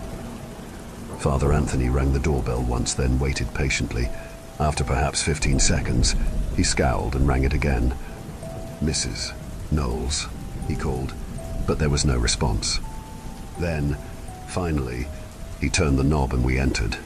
Immediately, the stench hit us both. The house smelled as if the walls around us would burst, sending a flood of excrement down to cover our feet. Father Anthony raised a handkerchief to his nose, passing another to me so that I could do the same. Again, he called for Mrs. Knowles, but there was no response. Somewhere, up above, we heard a skittering sound, knocks on the wood, like someone on stilts running through the hall. Father Anthony fumbled in his pocket, removing his silver cross. He began to wave it ever so slightly back and forth, like a hypnotist's pendulum, as he recited a Hail Mary. "Mrs. Knowles," I shouted, and the thumping sound stopped. "She's in the kitchen," said a voice that made my heart nearly stop. It was deep and resonant and seemed to speak from all around us. Father Anthony gestured for me to go to the kitchen. "You find the mother. I'll go up to talk to the girl," he said. He had removed the red velvet bag from his pocket and was loosening its drawstring. "Maybe we should call for assistance," I said, but he shook his head. If we follow the rites, we will prevail. Remember, God is on our side. Go find the mother and get her out of the house. Hurry." Without another word, he headed up the stairs. I walked down the hall toward the kitchen, almost running. Then, as I reached the archway separating the rooms, I stopped and vomited, barely able to comprehend what I was seeing. There in the kitchen lay Mrs. Knowles, or rather, what was left of her. In the center of the room lay a pile of bloody, broken bones, all stacked in a messy pile, and topped with a broken skull, matted in blonde hair.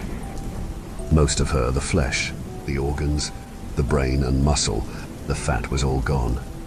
Time may have passed. I can't be sure. My vision seemed to go black and then red. Strangely, I found myself oddly hungry, so much so that I nearly opened the refrigerator to look for something to eat. Then I heard a scream from upstairs, and my senses came back to me. I ran through the hall and up the staircase, 2 steps at a time. It was clearly Father Anthony screaming, his cries mixed with the prayer to St. Michael. "Thy thousand hosts are spread, embattled o'er the azure sky. But Michael bears thy standard dread, and lifts the might cross on high." The prayer was punctuated with repeated shrieks, both from him and someone else. I ran down the hallway toward Maya's room, the rank smell growing so thick it seemed to thicken the very air. In the room, I found them. They were coiled together, like 2 pythons, both trying to strangle the other. Blood was everywhere, flowing freely from wounds on both of their bodies. Somehow, in the few minutes since we'd parted ways, Anthony had managed to lose both legs and his left arm, all bitten down to the nubs. Another long gash had opened his belly, and his guts were hanging out of him. With his one good arm, he was holding something gleaming up to Maya's face, through the hazy air and the blood. It took me a few seconds to recognize it as a needle and silver thread. Somehow, he had managed to apply 3 or 4 stitches across the girl's mouth, sealing it almost shut. Now, even as he tried to apply a 4th stitch, she bit at his fingers with the side of her mouth, severing the pinky and chewing it with obvious joy. Father Michael cried out but continued the prayer. He, in that sign, the rebel powers, did, with their dragon prince, expel, and hurled them from the heavens' high towers, down, like a thunderbolt, to hell. Every part of me wanted to run. If I'm being honest, I wanted to tear my collar and robes from my body and sprint into the LA night, never looking back. But something in me refused. Instead, I sprang forward, taking the shaking needle from Father Anthony's shaking fingers. "I did everything right," he said weakly, and then the light in his eyes went out. Maya turned her attention to me now, trying to bite me, shouting curses. "Run, run, run, little assistant, you're in over your head." I stared at the silver thread dangling from her mouth. I'd never even heard of such a thing. There were rules, protocols that I'd never even heard of, that I wasn't ready for. The girl smiled, pulling at the thread, beginning to unravel Father Anthony's careful work. I saw now that she would open her mouth wide and eat me down to the very bone, that I would scream while she chewed up my lungs and heart. Indeed, she was reaching for Anthony's guts now, slurping his intestines through the small hole still left on the side of her mouth. Except that I wasn't seeing any of that now. I was in a quiet room with Sophia, sitting side by side. On ours laps was a quilt. She was smiling, the light catching the strands of her light brown hair. "I can't do it," I was saying, fumbling with the needle. "Of course you can," she said. "It's not science. It's just in and out, in and out. We know you're good at that." I blushed, the needle slipping out from between my fingers. "Just relax," she said. "Here, let me guide you." She put her hand on mine, her flesh warm and soft. Slowly, she guided my fingers down through the soft white fabric. Then suddenly, I was back. I watched my fingers slip the silver thread through Maya's lips. Only a crack at the side of her mouth remained exposed. "You're different than them," she said, her words more muffled now, and it almost sounded like a normal girl's voice. "You carry someone with you." "Who?" I used the moment of surprise to apply the final stitch, blood pooling around the thread as I cinched it shut, silencing her forever. As soon as it was done, she fell back in the bed, her eyes closing as sleep took her. After a while, after I'd gotten my thoughts together, I called Father Anthony's superior at the Vatican to explain what had happened. I tried to stay calm, to explain things as accurately as possible, but I'm sure my voice was shaking. Around me, the worst of the stench was gone, though ordinary one's blood. Bile persisted. Still, the air was that much cleaner than before, and I found I was able to breathe. I expected him to doubt my story, but he just listened without saying anything. Then, finally, as I reached the end of what I had to say, he spoke. "You were able to apply the stitches yourself?" "Just the last couple. Father Anthony did most of the work." He paused for a moment. "Did you have any other outside help?" I thought about that for a second. About Sophia. "Maybe." "You did well," he said. "We will send people, for both you and the girl. They will bring you back here." "To the Vatican? Is that the protocol?" There was a brief pause. Father Anthony was a firm believer in protocol. "Are you?" "No," I said after a moment. "Good," he said. "Then we will have much to discuss when you arrive." For an hour, maybe two after I called the Vatican, I sat on the front steps of the house, staring into space. Father Felipe was nowhere to be seen. I figured that was for the best. He'd probably taken Father Anthony's advice and run back to his church. With any luck, he was sleeping. I sat shaking on the steps. I reeked of blood and worse. Of course, I thought through the horror I'd just witnessed. The thick air, the smell of exposed guts, the glee on Maya's face as she slurped up Father Anthony's intestines. But that wasn't what dominated my thoughts. I'd seen her, Sophia, just as clearly as if she were still alive, warm and sitting beside me, teaching me to sew. Without question, she had been there. She had saved me. And so, I must have made an odd sight when the priests sent by the Vatican arrived. I sat there covered in several people's blood, including my own, my fingers bleeding from my clumsy needlework, smiling like I'd just seen God himself. "So good to find you well, Father Matthew," said a tall, muscular priest with a thick, grey beard. "I'm Father Thomas. This is my trainee, Father Anselmo." He gestured to a rail-thin, bald man with angular features beside him. "I thought I knew all of the exorcists working in the States," I said, still half-dazed. He shook his head.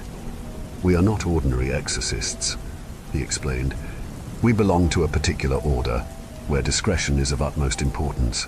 Still, we know rumors of our existence circulate. Perhaps you've heard of the Knights of St. Michael." I shook my head. "Good," he said. "We are only called upon in cases requiring certain non-traditional skills. Based on your call, the Vatican believes this may be one such case." Father Anselmo shot him a look, and I recognized it immediately. It was one I'd given Father Anthony a dozen times when we arrived at the home of some poor girl claiming to be possessed, but really just needed a few years of therapy, maybe some antipsychotic meds. "What?" I asked. "You don't believe me? What I saw?" "We're certain you saw something," said Father Thomas. "Whether you performed a common exorcism or encountered something greater remains in question." "Look at my fucking clothes," I shouted, staggering to my feet. "Look at the blood on my hands. Smell me. Don't you smell it?" That's when I looked down at myself and realized I was clean. Not even a drop of blood decorated my robes. The only evidence of my encounter was a small scab on my index finger from where I'd pricked myself with the needle as I sewed Maya's mouth shut. I looked back at the house. Even the dark smeared window was clean now, with a gentle light shining out. Without another word, I ran back up the steps and opened the door. Inside, the house was pristine, almost unnaturally so. The blood was gone. The stink too, somewhere. A vanilla candle was burning. Gentle music played on the speakers overhead. "The girl," I said to no one in particular, and now I was running up the stairs two at a time again. I ran down the hall and burst into her room. half expecting to find her hanging from the ceiling by her feet, a mass of skin and sinew hanging from her mouth. Instead, I found her lying still, almost death-like in bed. She wore a spotless white dress, and her hair fell about her head on the pillow as if perfectly arranged strand by strand. She was beautiful now, no longer the creature of paper and bones I'd encountered hours earlier. The only evidence that anything had happened was the silver thread still in place, sealing her mouth shut. I heard the other priests approaching from behind me.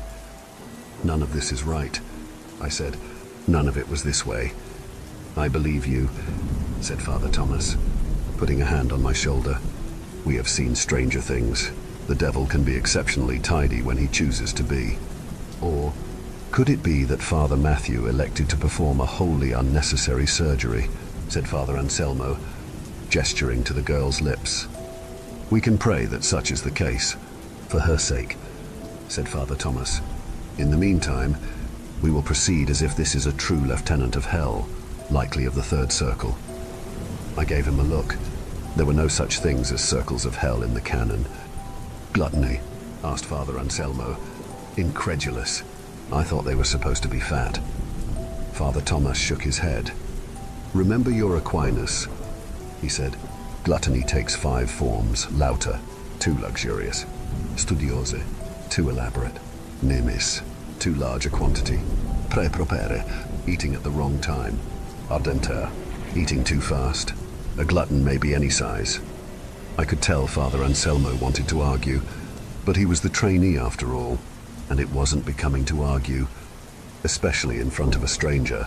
He bit his tongue. "Very well then," said Father Thomas. "Then we shall proceed.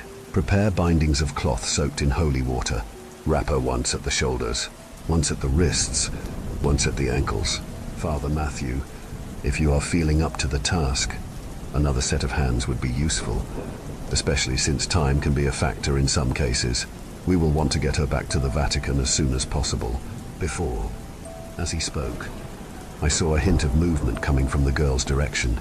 Glancing over, I saw something thick and black peek its head from between the 2 middle stitches of the mouth, where the gap was greatest. It could have been a worm, a tongue, a snake, a centipede. Before I could get a good look, it pulled back inside. I helped Father Anselmo prepare the bindings, though I could tell he would have rather done the job himself. They'd brought holy water in some kind of red-brown earthenware jar that I hadn't seen before. We soaked 3 long strips of cloth and bound the girl, who didn't stir once. Though I had never heard of such a protocol before, the process made sense. 3 bindings representing the Trinity, the Father, Son, and Holy Spirit uniting to bind the demon.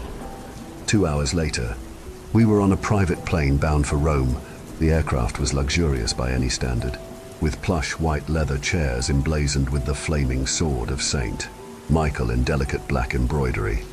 2 pilots sat up front, through a security door that looked extra thick. They'd made a point of letting me know they were both well armed. Of course, I wondered why such levels of protection were necessary, but I just nodded as if this was all perfectly normal. "Enjoying the accommodations?" asked Father Anselmo. Father Thomas had drifted off at takeoff, snoring loudly. Maya lay nearby in a seat they'd reclined to dorm a bed. "Father Anthony and I flew coach if we flew at all," I said. "Usually we drove." He scoffed. I suppose you think you're superior because of your humility?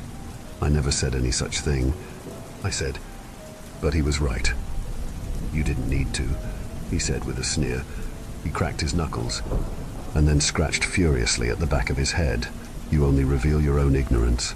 We, the Knights of Saint Michael, are the very sword of God. One does not enter the battlefield on bended knee, supplicating to his opponent. He comes out in armor of gold, wielding a sword of fire, striking fear into the hearts of the demons." Now it was my turn to laugh. "So the leather seats, that's the modern-day equivalent of a flaming sword. I'm sure they terrify the devil." Father Anselmo stood and stretched. He itched at his scalp again, furiously. "I read about you on the way over," he said. "A convert, widowed. You wear the robes. But you're different than those of us who grew up in the faith, who never knew a woman's touch. Before, I'd been slightly annoyed at Father Anselmo. Now, at the mention of my wife, I felt my blood rising. God comes to us all at different times, I said, quietly, but my hands were balled into fists. Save it for the flock, he said. We're all priests here. We should speak honestly. You and I, we're not the same. When my wife was in high school, she had a terrible boyfriend. He was an honor student and a top athlete. Popular, beloved. No one would have suspected the pain he inflicted on her in private. Even when we started dating, 10 years later, she couldn't describe what he'd done to her physically. In the dark of night one summer alone in his family's cabin, no one for miles around, a fact he whispered to her over and over. All she would say is that a few days later, after praying the pain would go away on its own, that she'd driven herself to the doctor, who gave her stitches and promised not to tell her parents. Somehow, even after what he'd done, she couldn't break up with him. They continued dating through prom, even into the summer after senior year. She tried not to be alone with him, but it was futile. He hurt her again and again. When they finally broke up, there was no big confrontation. It was just the standard ending where they both went to college and drifted apart.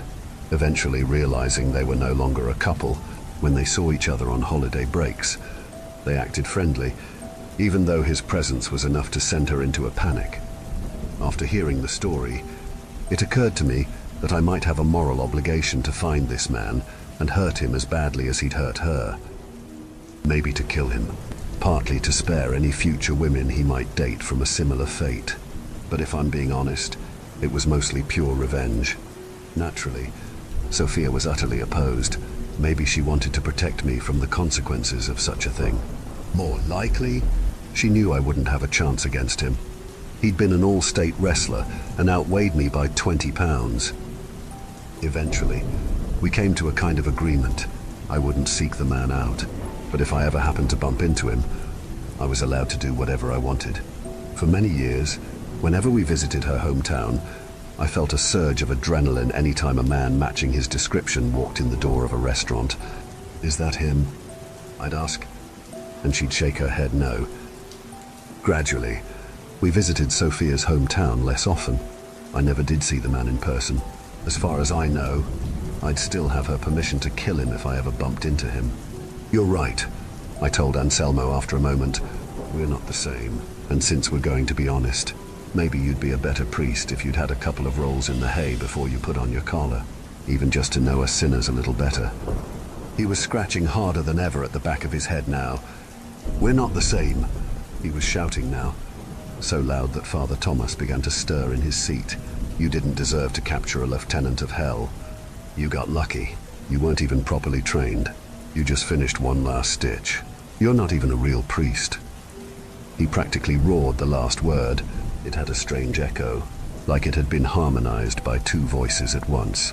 As he spoke, he tore at the back of his skull again, and this time I heard a ripping sound, like flesh unzipping in two.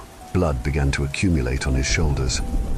Father Anselmo, said Father Thomas quietly, fully awake now. Please step to the side of the plane. Kneel. Fold your hands in prayer. I'll do no such thing. You meat-headed fuck, shouted Anselmo. It was clear that two voices were speaking in unison now, his and another deeper one emanating from the back of his skull. Suddenly, without warning, two things happened. Father Thomas began to say a Hail Mary in the original Latin, so fast that the words flowed together in a steady hum.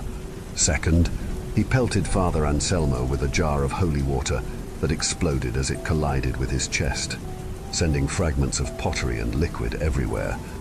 Behind me, he shouted between recitations. I stepped back. As I did, the plane shook, and I nearly fell. The sky had been cloudless when we took off from LA. Now, dark thunderheads had gathered outside, blotting out the sun and pelting the small windows with rain. Father Anselmo had taken a step back after absorbing the force of the water jar. He also turned 180 degrees, revealing his back to us. There, I saw a bloody face no bigger than a baby's skull protruding just above where his neck met his hairline. The baby's contorted mouth shouted every syllable as Father Anselmo screamed. "There's nowhere to run to. Priest, you're trapped up here with me now. This time, you're mine." "Bifrons the Two-Faced," said Father Thomas. "I thought I recognized you." Before he could say another word, Father Anselmo Bifrons now charged at him.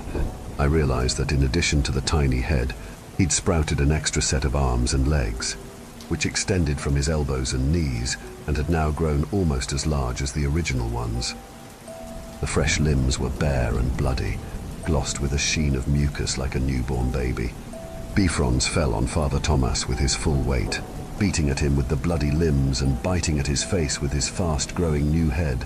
But Father Thomas had been prepared. Pushing Anselmo to the side with one hand, he took a small silver blade in the other and stabbed it to the hilt into the baby head's right eye. The baby screamed a low growl that seemed to shake the very air inside the plane, and the aircraft dipped again, this time by 100 feet or more, tossing us all off our feet. When I looked back at Father Thomas, his forehead was bleeding from falling against the edge of a chair. Ignoring the injury, he dug into his bag and removed 3 more knives. "Demon of greed," he said, gesturing to the demon. "Bifrons, we can contain him if we seal all 4 eyes. Try to stay back. Let me work." Even as he said it, though, I could see him wobbling on his feet. He touched his forehead, and the blood was gushing now.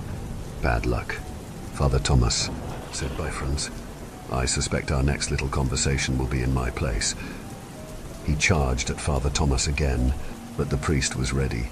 Deftly, he stabbed 2 knives into the eyes that had once been Anselmo's. The demon howled in pain, so loud that my ears began to ring, and I fell to my knees. Outside, the clouds had fully blotted out the sun. Everything seemed to be shaking. I wondered if we were falling into the deep, black sea. Thomas fell back now, his head thwopping the ground with an unpleasant crack. He didn't open his eyes. Across the plain, the demon rose, fixing me in its one remaining eye. The lights shorted in the plain, and the engines went silent.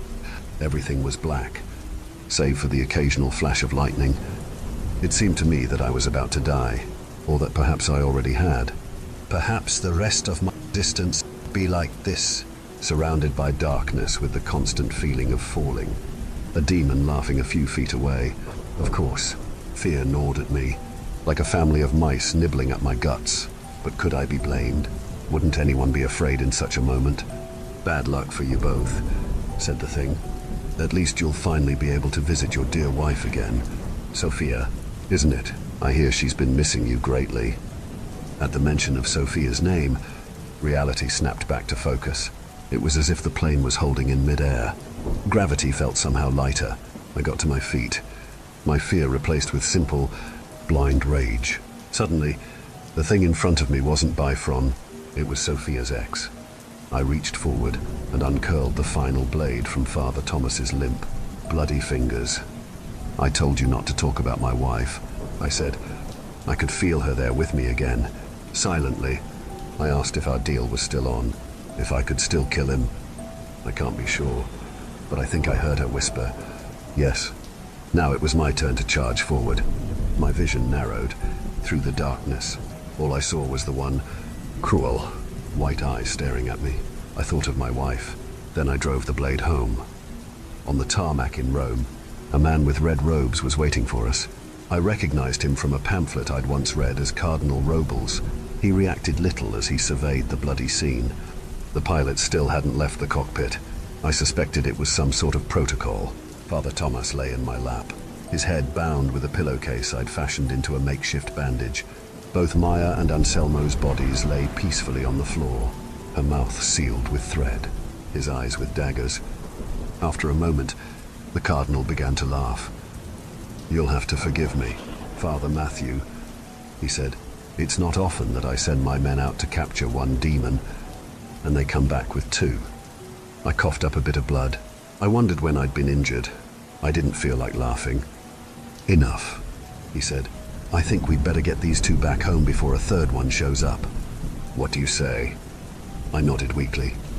"We'll get these 2 to their new accommodations, and then we're going to have a nice long chat," said the Cardinal. I'm starting to think that Saint Michael has big plans for you. I squirmed uncomfortably in the ancient stool, its uneven padding forcing me to sit at a slant. In retrospect, I'm sure Cardinal Robles chose it on purpose. He wanted to see me as uncomfortable as possible, all part of the test. Of course, I was nervous already. As intended, the Grand Chapel's ceiling soaring above us made me feel small. 66 feet above us, God reached out to Adam, granting him life. The metaphor was obvious. I was Adam, waiting for my prize.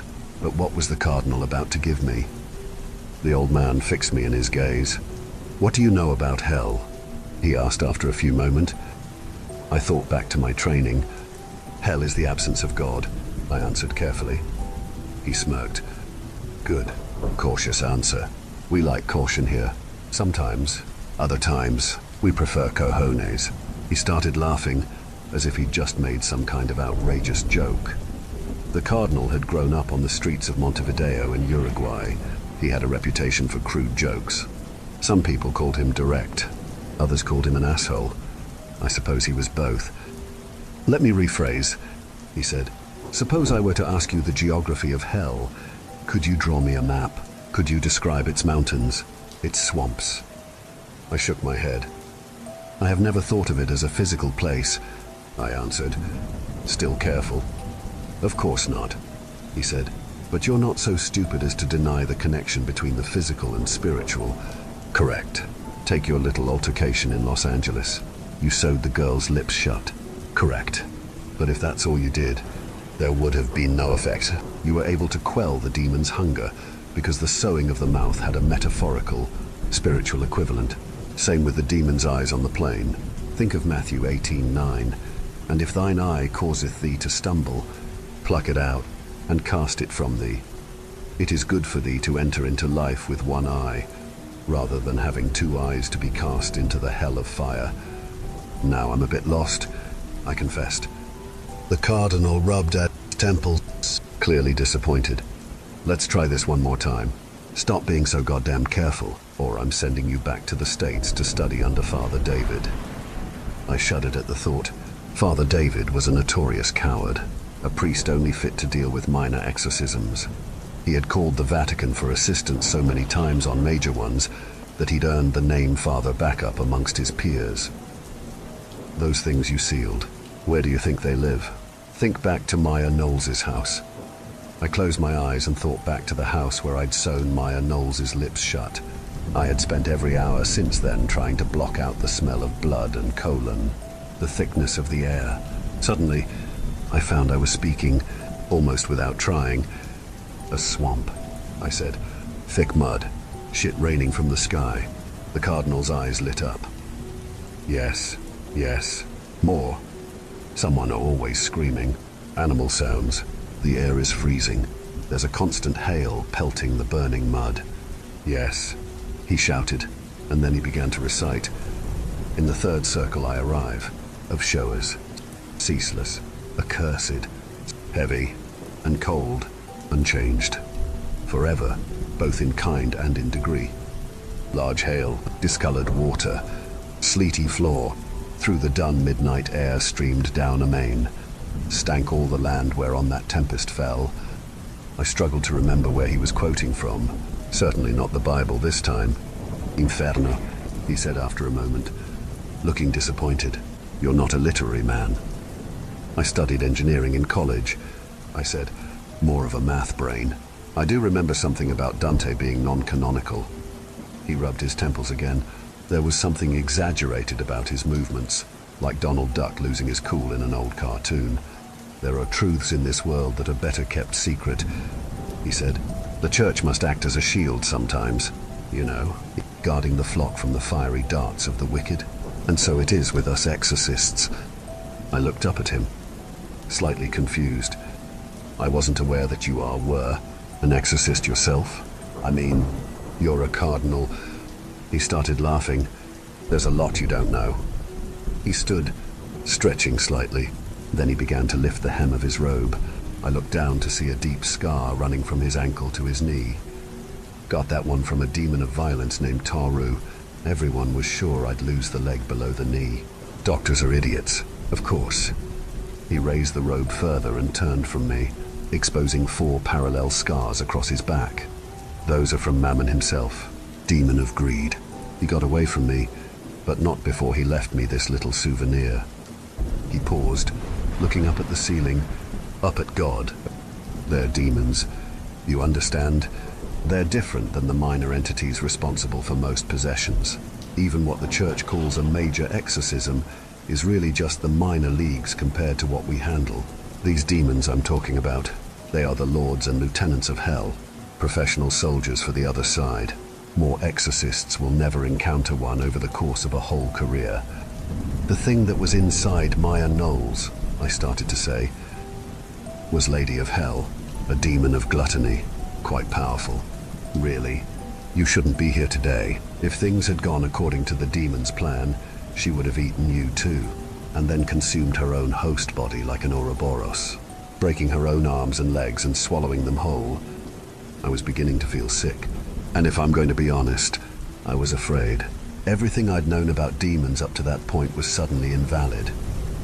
I thought I'd been a soldier for the church, but now I realized I was playing parlor games with hell's second stringers.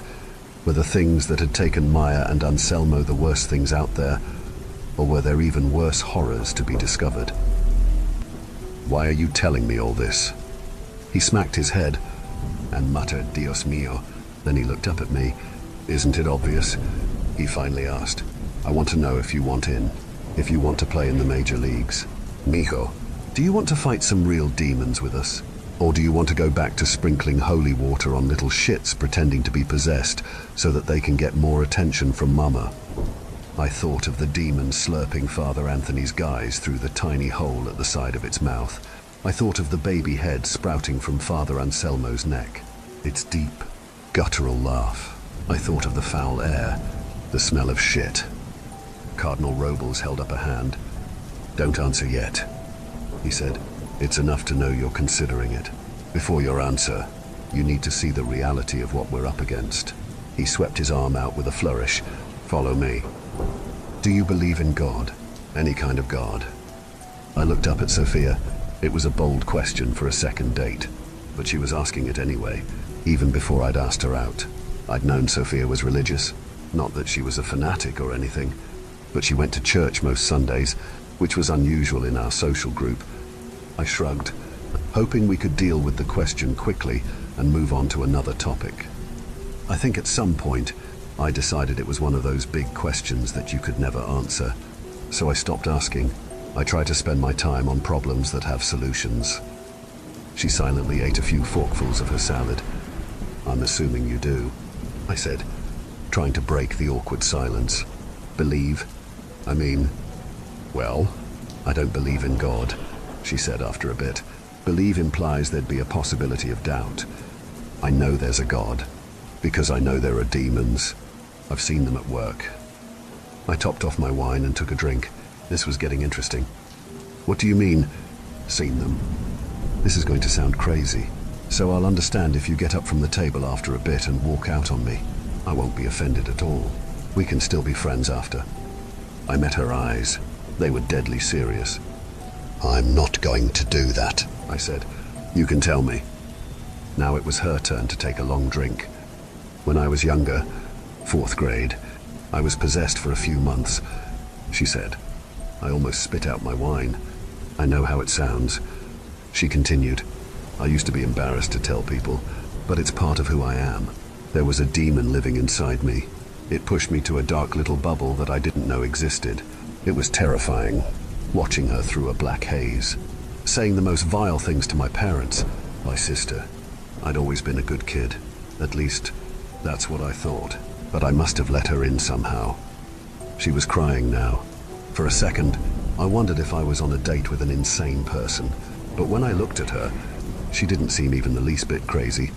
I reached out and took her hand. I'm so sorry, I said. It's okay, she said. The church, they sent people, exorcists.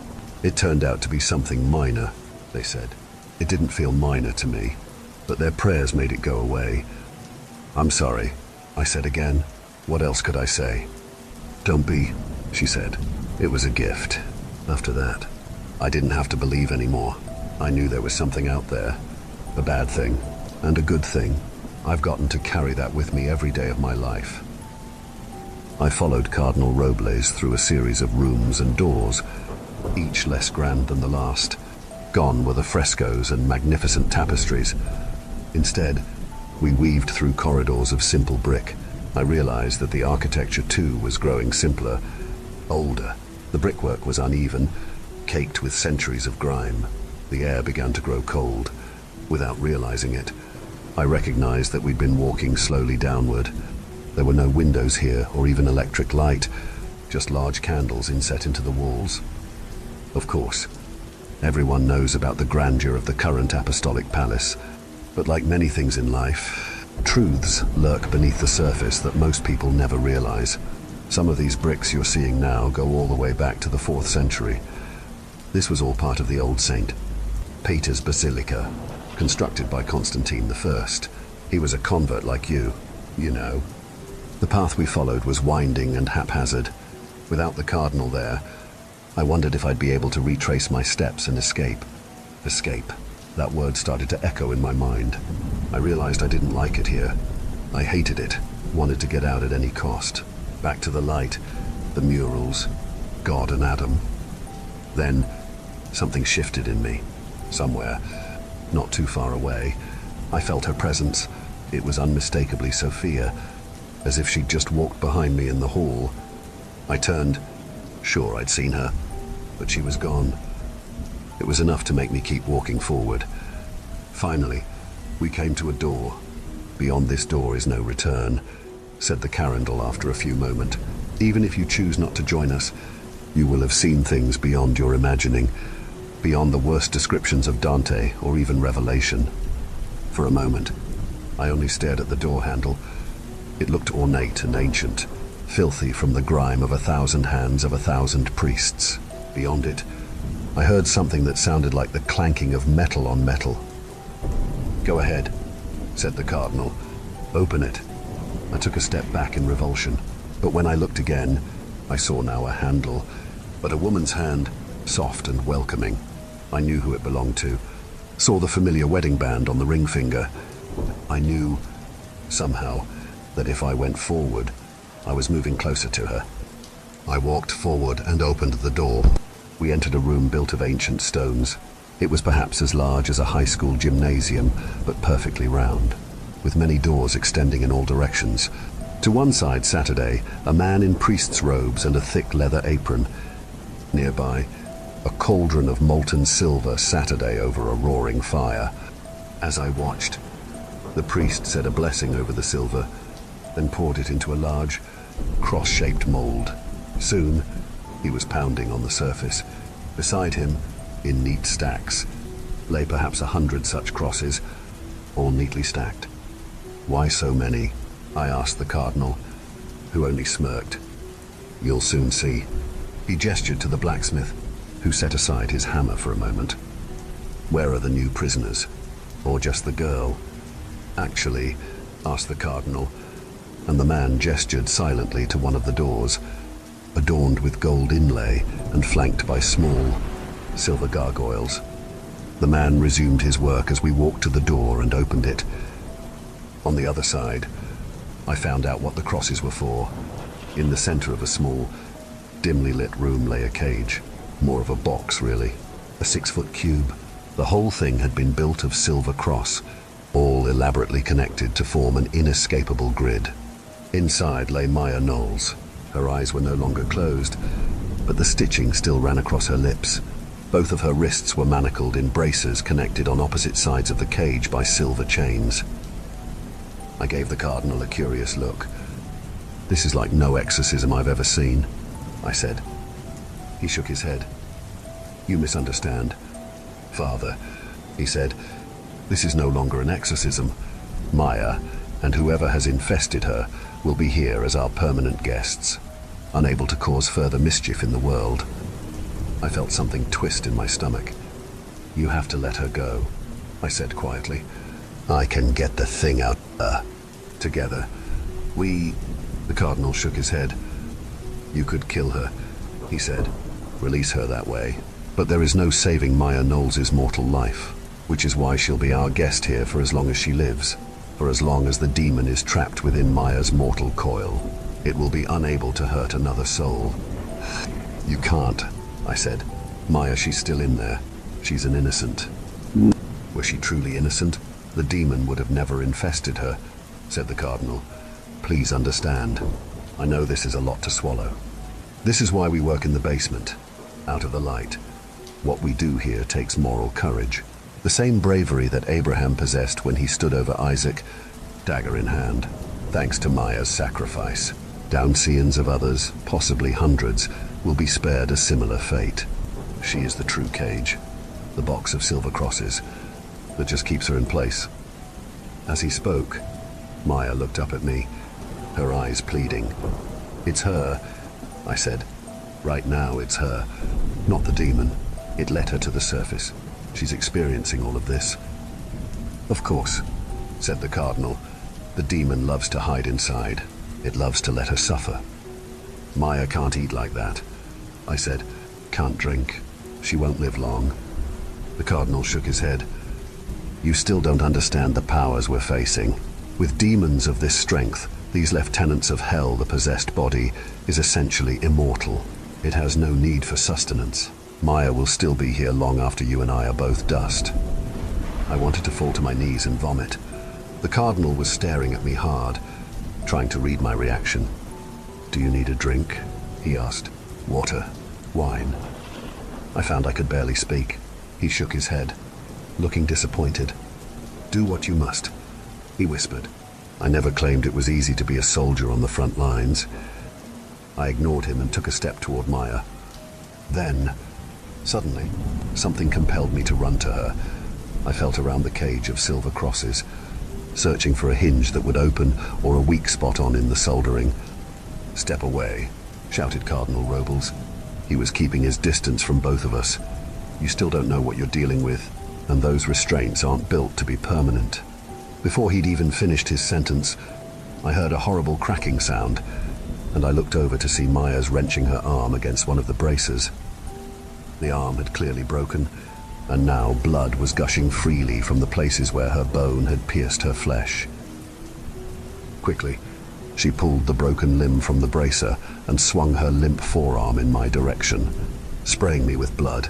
The blood splattered across my face, running down my lips and into my mouth, and I was struck by the sensation that I'd ingested poison. Drink up, priest. The thing inside her shouted before breaking into peals of laughter. I looked around the room, looking for some kind of weapon. I was filled, suddenly, with a bloodlust like I'd never known. Step back, shouted Cardinal Robles again. This time, he grabbed my collar and pulled hard. He was far stronger than he looked, and I found myself clattering against the ground. He rubbed at the bridge of his nose, frustrated. The demon was laughing now. At me, I realized. This is your new soldier, Robles, it asked. He'll be dead before the week is out. As she spoke, blood continued to pour from her open wound. Seeing my eyes fixed on it, she tried to swing it at me again. But this time I was too far away for the blood to hit me. My stomach turned. If I'm going to be honest, I almost pissed myself. In that moment, I realized I couldn't be in the room another second. My instincts took over. I had to leave. The demon cackled as the fear took over, and I ran. Go if you like, called Cardinal Robles, but you can't run from the devil. I was more terrified than I'd ever been in my life, if I'm being honest, not just of the thing in Maya, but of the Cardinal outside the cage, of the whole new reality I'd stumbled into. I ran back to the room with dozens of doors to find the blacksmith back at his work, smoothing out another silver cross. I tried to remember which door I'd come from in the first place, but they all looked basically the same. I walked the circle, fruitlessly searching for some identifying mark, but came up empty. Finally, I just opened one. On the other side was a dark tunnel leading downward. A waft of sulfur hit my nostrils. Blowing on a hot wind, I was immediately struck by the certainty that I'd opened a doorway to hell itself. I was about to close it when I heard a voice calling for me. Matthew, It said. "Is that you? I've been waiting for so long, calling to you, trying to bring you here." I could barely speak. My throat went dry. My vision blurred. Somehow, I still managed to speak her name. Sophia. Matthew. I heard Sophia's voice even more distinctly this time. I was sprinting toward her now, as she called my name again and again. The wind in the hallway grew warm, then disappeared, then blew again, even hotter, as if some great beast was breathing in the distance. Finally, the hallway ended, terminating in a large chamber built of ancient bricks, all coated in a sheen of wet, with the rocks themselves sweating. Numerous grates lined the stone floor, the hot air wafting up from them and heating my feet through my shoes. In the center of the room, in a cage of silver crosses tarnished from years of neglect, "Saturday, Sophia." "Matthew," she asked, "is it really you?" She looked beautiful, better than I remembered. She wore a red silk robe that did nothing to hide her form, and I couldn't help watching the way it fell over her body. She certainly looked better than she'd looked on the slab at the morgue the last time I'd seen her. Her face bloodied from slamming against the steering wheel, her neck bent at an impossible angle. I knew what I was seeing was impossible, and yet, for a brief moment, just a second, I wanted it so badly to be true that I let myself believe it was. "Come to me, my love," she said. "There must be some way for you to get me out of here." I found myself looking around for a rock, a crowbar, some forgotten piece of metal I would use to smash her cage to pieces. As I looked, we both heard footsteps, fast approaching down the hall. "Never mind that," she said. "Just come closer. Kiss me through the cage. Let me taste your lips just one more time." I hesitated now. There was something different about her skin. It was rippling a bit with a silver sheen. My desire began to mix with fear. I imagined pressing my lips through a hole in the cage only for her to bite them off. I imagined the blood running down my face as she cackled, my flesh dangling from her lips. "Now," she said, and her voice was lower than before. I lifted my right foot from its place on the ground, preparing to step toward her. As I did, she shrugged off the silk dress, revealing her naked body. I felt myself harden in a way I hadn't in years, since she'd died, and I'd given myself to God, careful not to touch the silver cage. She moved closer to me, just barely not touching the metal. "Come," she said. I lowered my foot to the ground. "The scar," I said after a moment. "The burn on your shoulder, it's not there anymore." "I'm whole now," she said. "I'm perfect." "You're not her," I said, tears pouring down my face, and as I spoke the words, her skin began to shimmer silver, and I saw her for what she was, a woman wrapped head to toe in roughly made sacks. The bags were made of coarse cloth with silver threaded through, and bound tightly at the neck, wrists and ankles with thicker silver rope. Before I could speak another word, she lunged forward, lurching against the side of the cage. There was a sizzling sound from where she threw her shoulder against the metal, and she screamed in pain, her voice more like a chorus than a single woman's howl. I staggered back and fell on the slick, wet ground. "You see it, then, for what it is?" asked Cardinal Robles, approaching from behind me. I nodded. "She has had many names, but she's known mostly as Abizu," said Cardinal Robles. "You can call me Abby if you like," said the thing in the cage. She had retreated to the center now, away from the lattice of silver crosses. "Since we're so close and all, we were just about to have a little moment, weren't we, Matty?" "You don't know a thing about me," I said, but she started laughing. Then she held up her hand, which was bound inside the cloth bag. She pulled at it with her opposite hand, revealing the outline of a missing finger. "They didn't get all of me in here," she said. "There was a piece I'd left out in the world. Ask them where I left it. Matty, ask them where it was. How do you think I've been calling to you all this time? How do you think I know you so well?" I looked over at Cardinal Robles, who slowly nodded. "There's much to explain, but not here." He looked agitated, walking over to a small hole in the wall. He shouted down, his voice echoing, Tell someone that the fucking holy water needs a fresh blessing." Then he smiled again and turned back to me. "Natural hot springs," he said, gesturing to the vents. "You bless the water, and voila, keeps them nice and docile. Most of the time. Now, come on, before she tries to dress up like your high school crush and gets you worked up all over again." Slowly, I backed away, following the cardinal out of the room. The whole time, the demon's eyes didn't leave me. Beneath the bag covering her head, I saw her tongue poking out, forming a small wet spot. "See you again soon," she said. "Sooner than you think."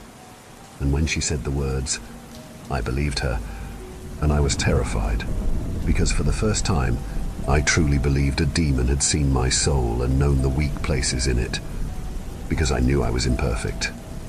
Abizu called after us as we ascended through the dreary maze. At first it was my name, over and over again. Then it became more of a guttural moan, some sort of cross between pleasure and pain. Even knowing what she was, it took everything in me not to turn back and run to her. "You're trembling, Father Matthew," said Cardinal Robles. "But is it your body or your faith that's shaking?" "I'll be fine," I said, still unable to control the palsy. I was still trying to digest everything the demon had said. "Is it true?" I finally asked. "That she left a piece of herself somewhere? What did she mean?"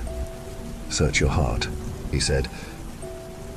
About a year into our marriage, I woke to find Sophia missing from bed. I got up and walked down the hall.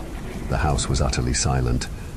Then, beneath the silence, I heard a sharp intake of breath, the sound you make when you're doing everything in your power not to cry out. Coming down the stairs, I saw a light on in Sophia's sewing room. I heard the sound again, and I called Sophia's name, but there was no response. Finally, I came to the doorway of the room and looked inside. There Saturday, my wife, a half-finished quilt on her lap. I recognized it as one she'd been working on earlier that day, a blue and white pattern inspired by old Dutch Delftware, except now a deep red had soaked through. "Sophia?" I asked, but she didn't respond. She was doing something with her left hand, picking at it maybe, pressing something. I took a step forward. She inhaled, gritting her teeth, trying not to scream. Then I saw the needle. It was a large one, perhaps 4 or 5 inches long. She had inserted the pointed end into the palm of her hand and was pressing on it now, pushing it deeper and deeper into the skin. As I watched, she pushed with all of her strength, and the needle made a tent of the flesh on the opposite side of her hand before finally piercing through, the blood blooming red around it. She sighed in relief now, tears coming to her eyes. "Sophia," I screamed, running to her, and something seemed to flash on in her eyes. "What are you doing?" "I got 3 stitches wrong," she said quietly. 3 in a row. I had to punish myself. "We need to call a doctor," I said. She was crying now. "There's something wrong inside me," she said. "Something it left behind. It won't come out. It's been there so long. It's all tangled up. It's a part of me now, forever and ever." I was still looking at the needle, trying to decide if I should pull it out or wrap it in cloth before I called 911. "They thought they got it out, but they didn't," she said. "Not all of it." I was nearly hyperventilating as we continued our ascent. The memory of the needle had flooded through my mind all at once. Of course, Sophia had many such episodes. It wasn't exactly that I'd forgotten them, but they were compartmentalized, kept separate from the Sophia I wanted to remember. At the same time, I was well aware that Sophia had been possessed once, and that it had left its scars on her forever after. If I'm being honest, half the reason I joined the clergy was to exact some measure of revenge on the demons that had hurt her. "Wait," I said. "So you're saying that demon, that was the one who—" "Abizu possessed your wife when she was a young girl," said the cardinal. "We sent 2 of our best exorcists. At first, the demon fought to stay in. Then, just before they could perform the ritual of binding, the demon escaped back to hell. Apparently, she left a bit of herself behind inside your wife. He wiggled a pinky in explanation. I thought of the thing in the cage, the missing finger under the cloth bag. After that, Abizu possessed another girl in South Korea. He went on, then a young mother in Australia, a grandmother in Spain. She would use their flesh to fulfill certain desires before discarding the bodies. She moved quickly. In each of those cases, we couldn't catch her fast enough. Our priests arrived to find corpses. Finally, she grew bold and tried to possess a nun in Milan. That time, I went personally and bound her before the demon could escape. Now Abizu remains in the nun's body, caged up as you saw her. She won't hurt another soul. As he spoke the last words, he opened a door and we entered a light-filled room where the air no longer smelled of sweat. For the first time in hours, I felt I could breathe. Now you understand, I hope, the need for what we do, he said. I nodded weakly. The question is, he said, now that you know everything, do you want to join us? I nodded again, but with more confidence this time. I want to catch as many of these bastards as we can, I said. I want to fill this dungeon.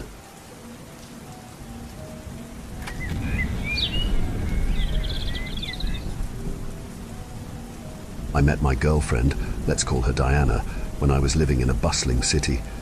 She worked at the same office as I did. We had known each other for like a year or two when we started dating. She would tell me stories about her hometown and the paranormal activities that occurred there. She was one of those people who are deeply interested in the paranormal. I did not believe her stories, because I didn't believe in paranormal stuff. She would always look so full of life whenever she talked about paranormal activities or stories she had heard from other people. After a few months since we started dating, she got a job at her hometown and moved there. I wanted to go there with her, but there were no job openings there. Not for the first few months at least. I applied for a few jobs in her town and finally was able to land one. I could not wait to see her again because I hadn't seen her for months. I remember how Diana and her family welcomed me with open arms when I first entered the town. They fed me delicious food at her home and I formed bonds with her family. In addition to her parents, she had a little sister who was the world to her. Her sister was called Lily. She was a shy, quiet little girl who barely spoke to anyone. Diana had told me how often Lily got sick and how no doctors knew what was wrong with her. Diana would tell me how she and her family thinks that something else was causing Lily to get sick so often. On that day when her family welcomed me, her dad Daniel took me into his room. I wondered what he was trying to do. "Son, I heard that you're going to live in this town," Daniel said, his gaze fixed on me. I nodded in response to his question. "Then there are rules that you must follow." Daniel cleared his throat. "Do not fish at the pier past 12 a.m. in the night. Do not go into the woods past 9 p.m. And finally, do not go anywhere near the beach to the south at sunset. This final rule is one you must never break under any circumstances." I nodded, even though I did not believe him. I believed that everything must have a scientific explanation, and paranormal stuff are made up by people as a way to pass time or for entertainment. After that, I went back to dine with the rest of the family. The rest of the day went normal.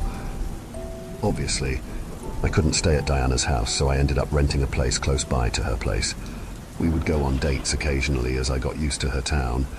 Even though I did not believe her father Daniel had said, I avoided breaking the rules he mentioned out of respect for him.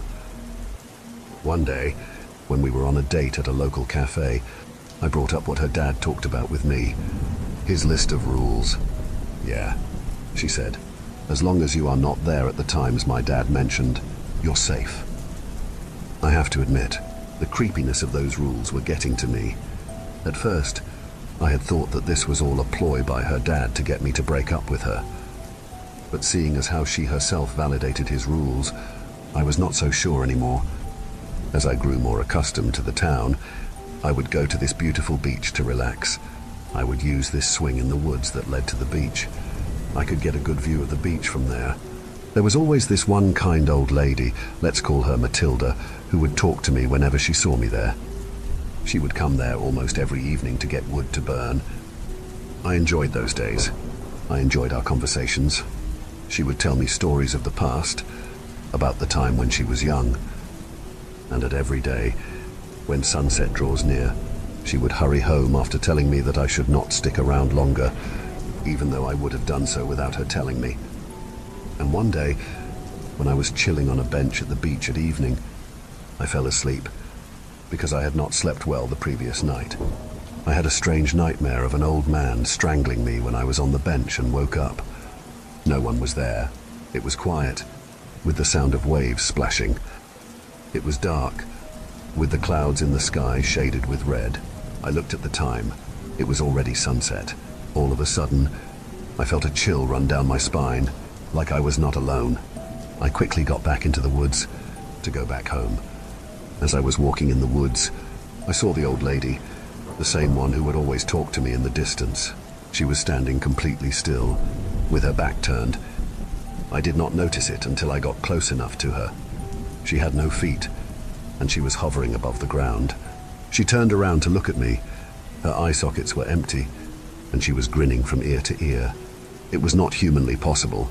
The minute that happened, I heard sounds of women laughing from all directions. They sounded hysterical. I covered my ears and turned my eyes away from her. And then, when I looked at where she was before, she was gone. I ran as fast as possible.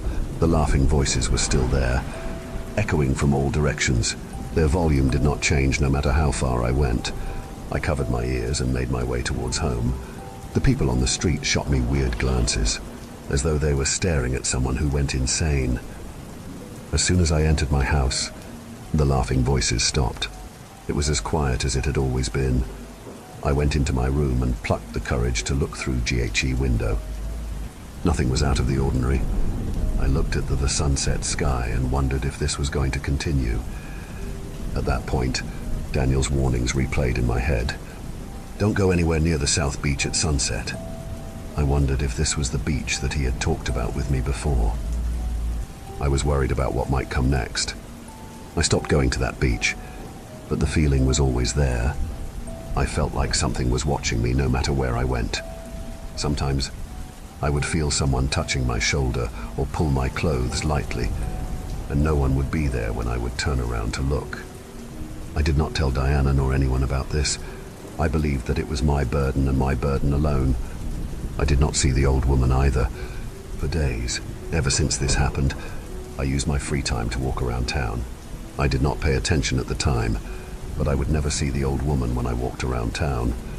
Many days passed this way, without further incident.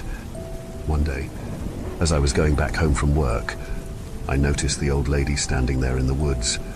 She gestured me to come closer, but I was too afraid to go to her. She kept gesturing over and over, but I paid no heed to her. As I passed by her, I gave her a glance. She looked normal, like she usually does. I still could not get over how creepy she looked at sunset on the last day I saw her. Seeing how she looked normal, I told myself that whatever I saw and heard the other day must have been my imagination. As soon as I went up to her, she smiled. "Hey, Sonny," she said. "It's been a while since we last saw each other. How have you been doing?" "I have been fine, I guess," I answered. "Sonny, I have a present for you. Can you come with me?"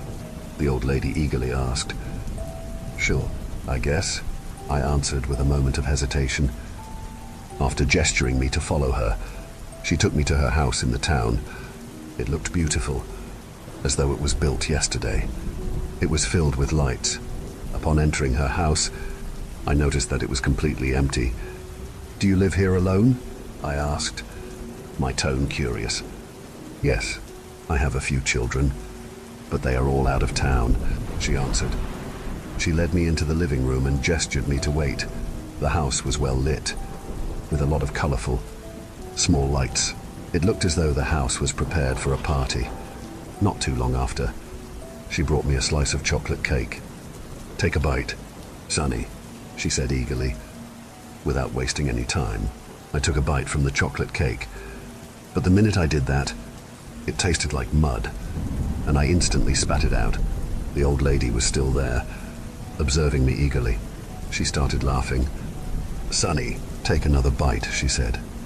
"It tastes terrible," I said to her. She looked disappointed, and then she took the cake slice and went out of the living room. I was puzzled as to why the cake tasted like mud when it was clearly a chocolate cake. I still had the bad taste of it in my mouth. It was enough to make me feel extremely nauseous. I could not stay there any longer, so I went out of the house and rushed towards mine. I was getting weird looks from people on the street again, like I was an insane person. I could not stop to think about it at the time because I was too nauseous. As soon as I got back home, I vomited in my bathroom on the toilet. I did not look at it and flushed the toilet. My whole body felt weak, as though I had a bad fever. I lay down on my bed to rest and fell asleep briefly. I woke up from my phone ringing. It was Diana calling me. I picked up. "Babe, are you okay?" Diana sounded worried. "Yeah, I'm okay. Just feeling a bit nauseous, that's all. I'm feeling better now," I said without thinking. "That's good," she said as though she did not believe me. I sensed that there was something odd. She was unusually silent and did not say anything for a while. "Babe, please tell me the truth," she said, with a serious tone. "What were you doing at the graveyard?" A chill went down my spine. I was genuinely puzzled at her words. "I did not go to any graveyard." "What?" "I didn't go to the graveyard since I came to this town," I said, genuinely confused. "Babe, a lot of people saw you at the graveyard eating dirt," she told me. "You left before anyone could intervene." Hearing this chilled me to my core. Was I losing my mind? Was I actually eating dirt in the graveyard? Or did people mistake me for someone else? Recalling what happened in the past, I came to the conclusion that what my girlfriend was telling the truth. We talked a bit more and she genuinely sounded worried. After that, she hung up the phone. On the next day, as I finished work, Daniel called me and asked me to come as soon as possible. So I went there. I knocked on the front door and Diana opened it. She looked worried. She gestured me to come in, so I went in. She led me into the living room and had me sit down on the couch. She sat right next to me and held my hand tight. A few moments later, Daniel entered the living room and sat down next to Diana. "So, son," he started, "I hear that you did some questionable things in the graveyard." There was silence in the air. I hesitated to talk. "Well," Daniel broke the silence, "because this happened. You must have stayed on the South Beach at sunset." He was right.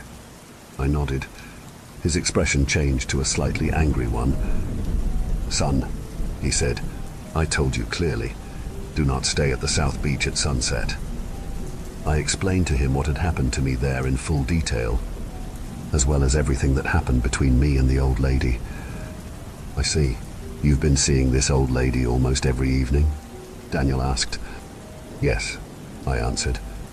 "What did she say her name was?" Daniel asked. "Matilda," I answered.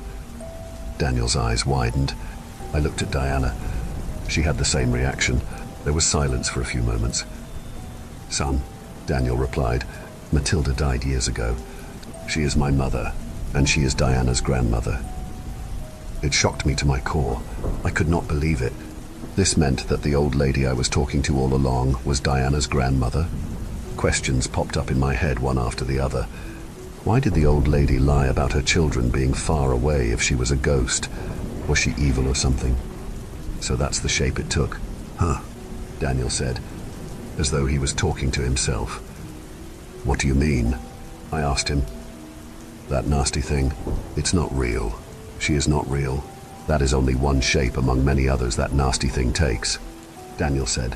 "Even my daughter Lily..." Daniel suddenly stopped. "It's okay, Dad," Diana reassured him, holding his hand. "My daughter Lily," Daniel continued, "that thing is tormenting her too. We only realized it recently." I was shocked. So the thing that has been causing Lily to get sick all the time was that thing.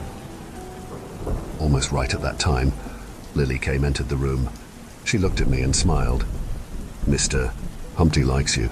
Big brother," Lily said to me. "Mr. Humpty wants Big Brother to hang out with him. Come." Before I could answer, Lily was pushed away by an unseen force, and she started struggling against something on the ground. It was as though something invisible was trying to strangle her. Before we could reach her, she stopped. She had passed out. Daniel took her in his arms as he cried. He was whispering something that I couldn't quite make out. After that, he went out of the room. I could see Diana covering her face with her hands, crying. I tried to console her the best I could. When she finally calmed down, I asked her to tell me everything. She told me what happened. They were having a barbecue in the evening, near the woods with their neighbors. Lily was playing with a few girls her age. When they took their eyes off Lily, she disappeared into the woods. They searched for her all over the place, only to find her standing still at the South Beach at sunset. She had been acting like that ever since that event. She would get frequently sick and would not be able to get out of the house. According to Diana, they were a safe distance away from the South Beach. She had no idea about how Lily went to the South Beach through the woods. There was no doubt in my head about it. Lily went through the same thing I did. Diana also told me that people who have been targeted by the entity see it in different forms.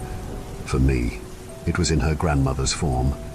For Lily, it was someone divided by something else. Diana told me that someone was brutally murdered by some thugs at the South Beach at sunset nearly 40 years ago. I knew what she was getting at. It was his vengeful spirit that was haunting the South Beach. Obviously, it was a lot for me to take in. My entire world has changed within a span of a few days. Above all, I knew that whatever that thing was, it wasn't done with me. Deep in my heart, I wished that thing would leave me alone. As much as I did not want to believe that it was real, I did. I wondered why others were fine, even though they went to the South Beach at sunset. Why Lily? To this day, I'll never know. Diana didn't seem to have an answer either. In the following days, the activity intensified. I would hear distant laughing, talking nearly every time I went outside. Activity started happening everywhere except my home. The other day, my coffee mug was pushed by an unseen force, breaking it to pieces when it hit the floor. Another time, I would see shadow figures moving at humanly impossible speeds, so I reduced the time I spent outside. My contact with Diana was very limited. I could not pick up her calls, even though I knew she was worried. My mind was just too occupied with the activity that was happening to me. The activity at my workplace worsened as I stopped going outside except when I had to work. The shadow figures I would see in my workplace evolved into unnatural entities. One particular day, as I was working past the normal hours, without anyone else but me, I caught something in the corner of my eye. In a cubicle in the same row as mine was a shadow-like face with no features except for its gigantic eye. Only half of its face was visible. I jolted. As if noticing my movement, it put its head back in the cubicle it was in. It was only there for a moment. I did not take my eyes off the cubicle it was in and went up to that cubicle. To my surprise, the cubicle was empty.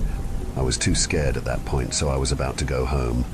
As I reached the exit, I saw a creature, the same creature from before, with its gigantic eyes. This time, its face was visible. It was a distorted face. Its body was like a bodybuilder's. It had 8 legs that on its human-like torso. It looked very much like a spider. Upon seeing it, I heard hysterical women laughing from all directions. At least, that is the thing I remember before fainting. On early morning the next day, I woke up in the graveyard without knowing how I went there. I looked at the visible parts of the street. There was no one around. Figures since it was early morning after all. I quickly hurried towards my house, my body aching with pain. After reaching my house, I decided to call someone, anyone who can help me. I reached for my phone in my pockets, only to realize that it was gone.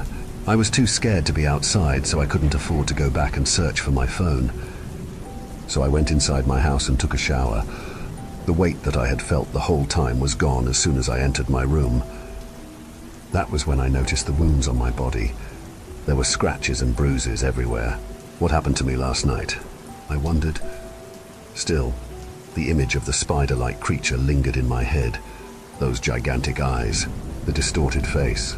If possible, I never wanted to see the creature again. After showering, I lay on the bed, thinking. Not too long after, I heard knocks on the door of my room. I opened the door. It was Diana. She looked very worried and sad. She asked me to tell her everything about what has been happening to me. So I did. She called her dad and told him the whole story.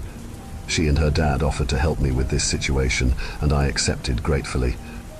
I had heard that Lily went through this similar experience, And with the help of some exorcists, it is not as intense anymore. Ever since that, I haven't gotten out of my house much. I am currently taking leave from work, thank God for vacation leave. I've seen a few exorcists, but my condition hasn't improved. Every time I go out of my house, I see that spider-like creature in the shadows, looking at me. Sometimes it disappears. Other times, it runs towards me with inhuman levels of speed and I would faint, only to wake up with scratches all over my body. Oh, and I also figured out that staying in my house keeps it away, so I am spending more and more time in my house. Diana is helping me with food and errands. Thank God I have such a wonderful girlfriend like her. I am too scared to go outside anymore. At the same time, I am wishing to be rid of this curse, ghost, spider, or whatever it is. So I'll remain in my safe haven until exorcists are able to get rid of this entity. Thank you for venturing into the darkness with us. If you dare to explore further, be sure to subscribe to our channel for more spine-tingling tales of horror and the supernatural. Remember, the shadows hold endless mysteries, waiting to be unveiled. Stay tuned for more bone-chilling stories as we continue to traverse the eerie depths of the unknown together. Until next time, may your dreams be free from the haunting echoes of our tales. Or perhaps not.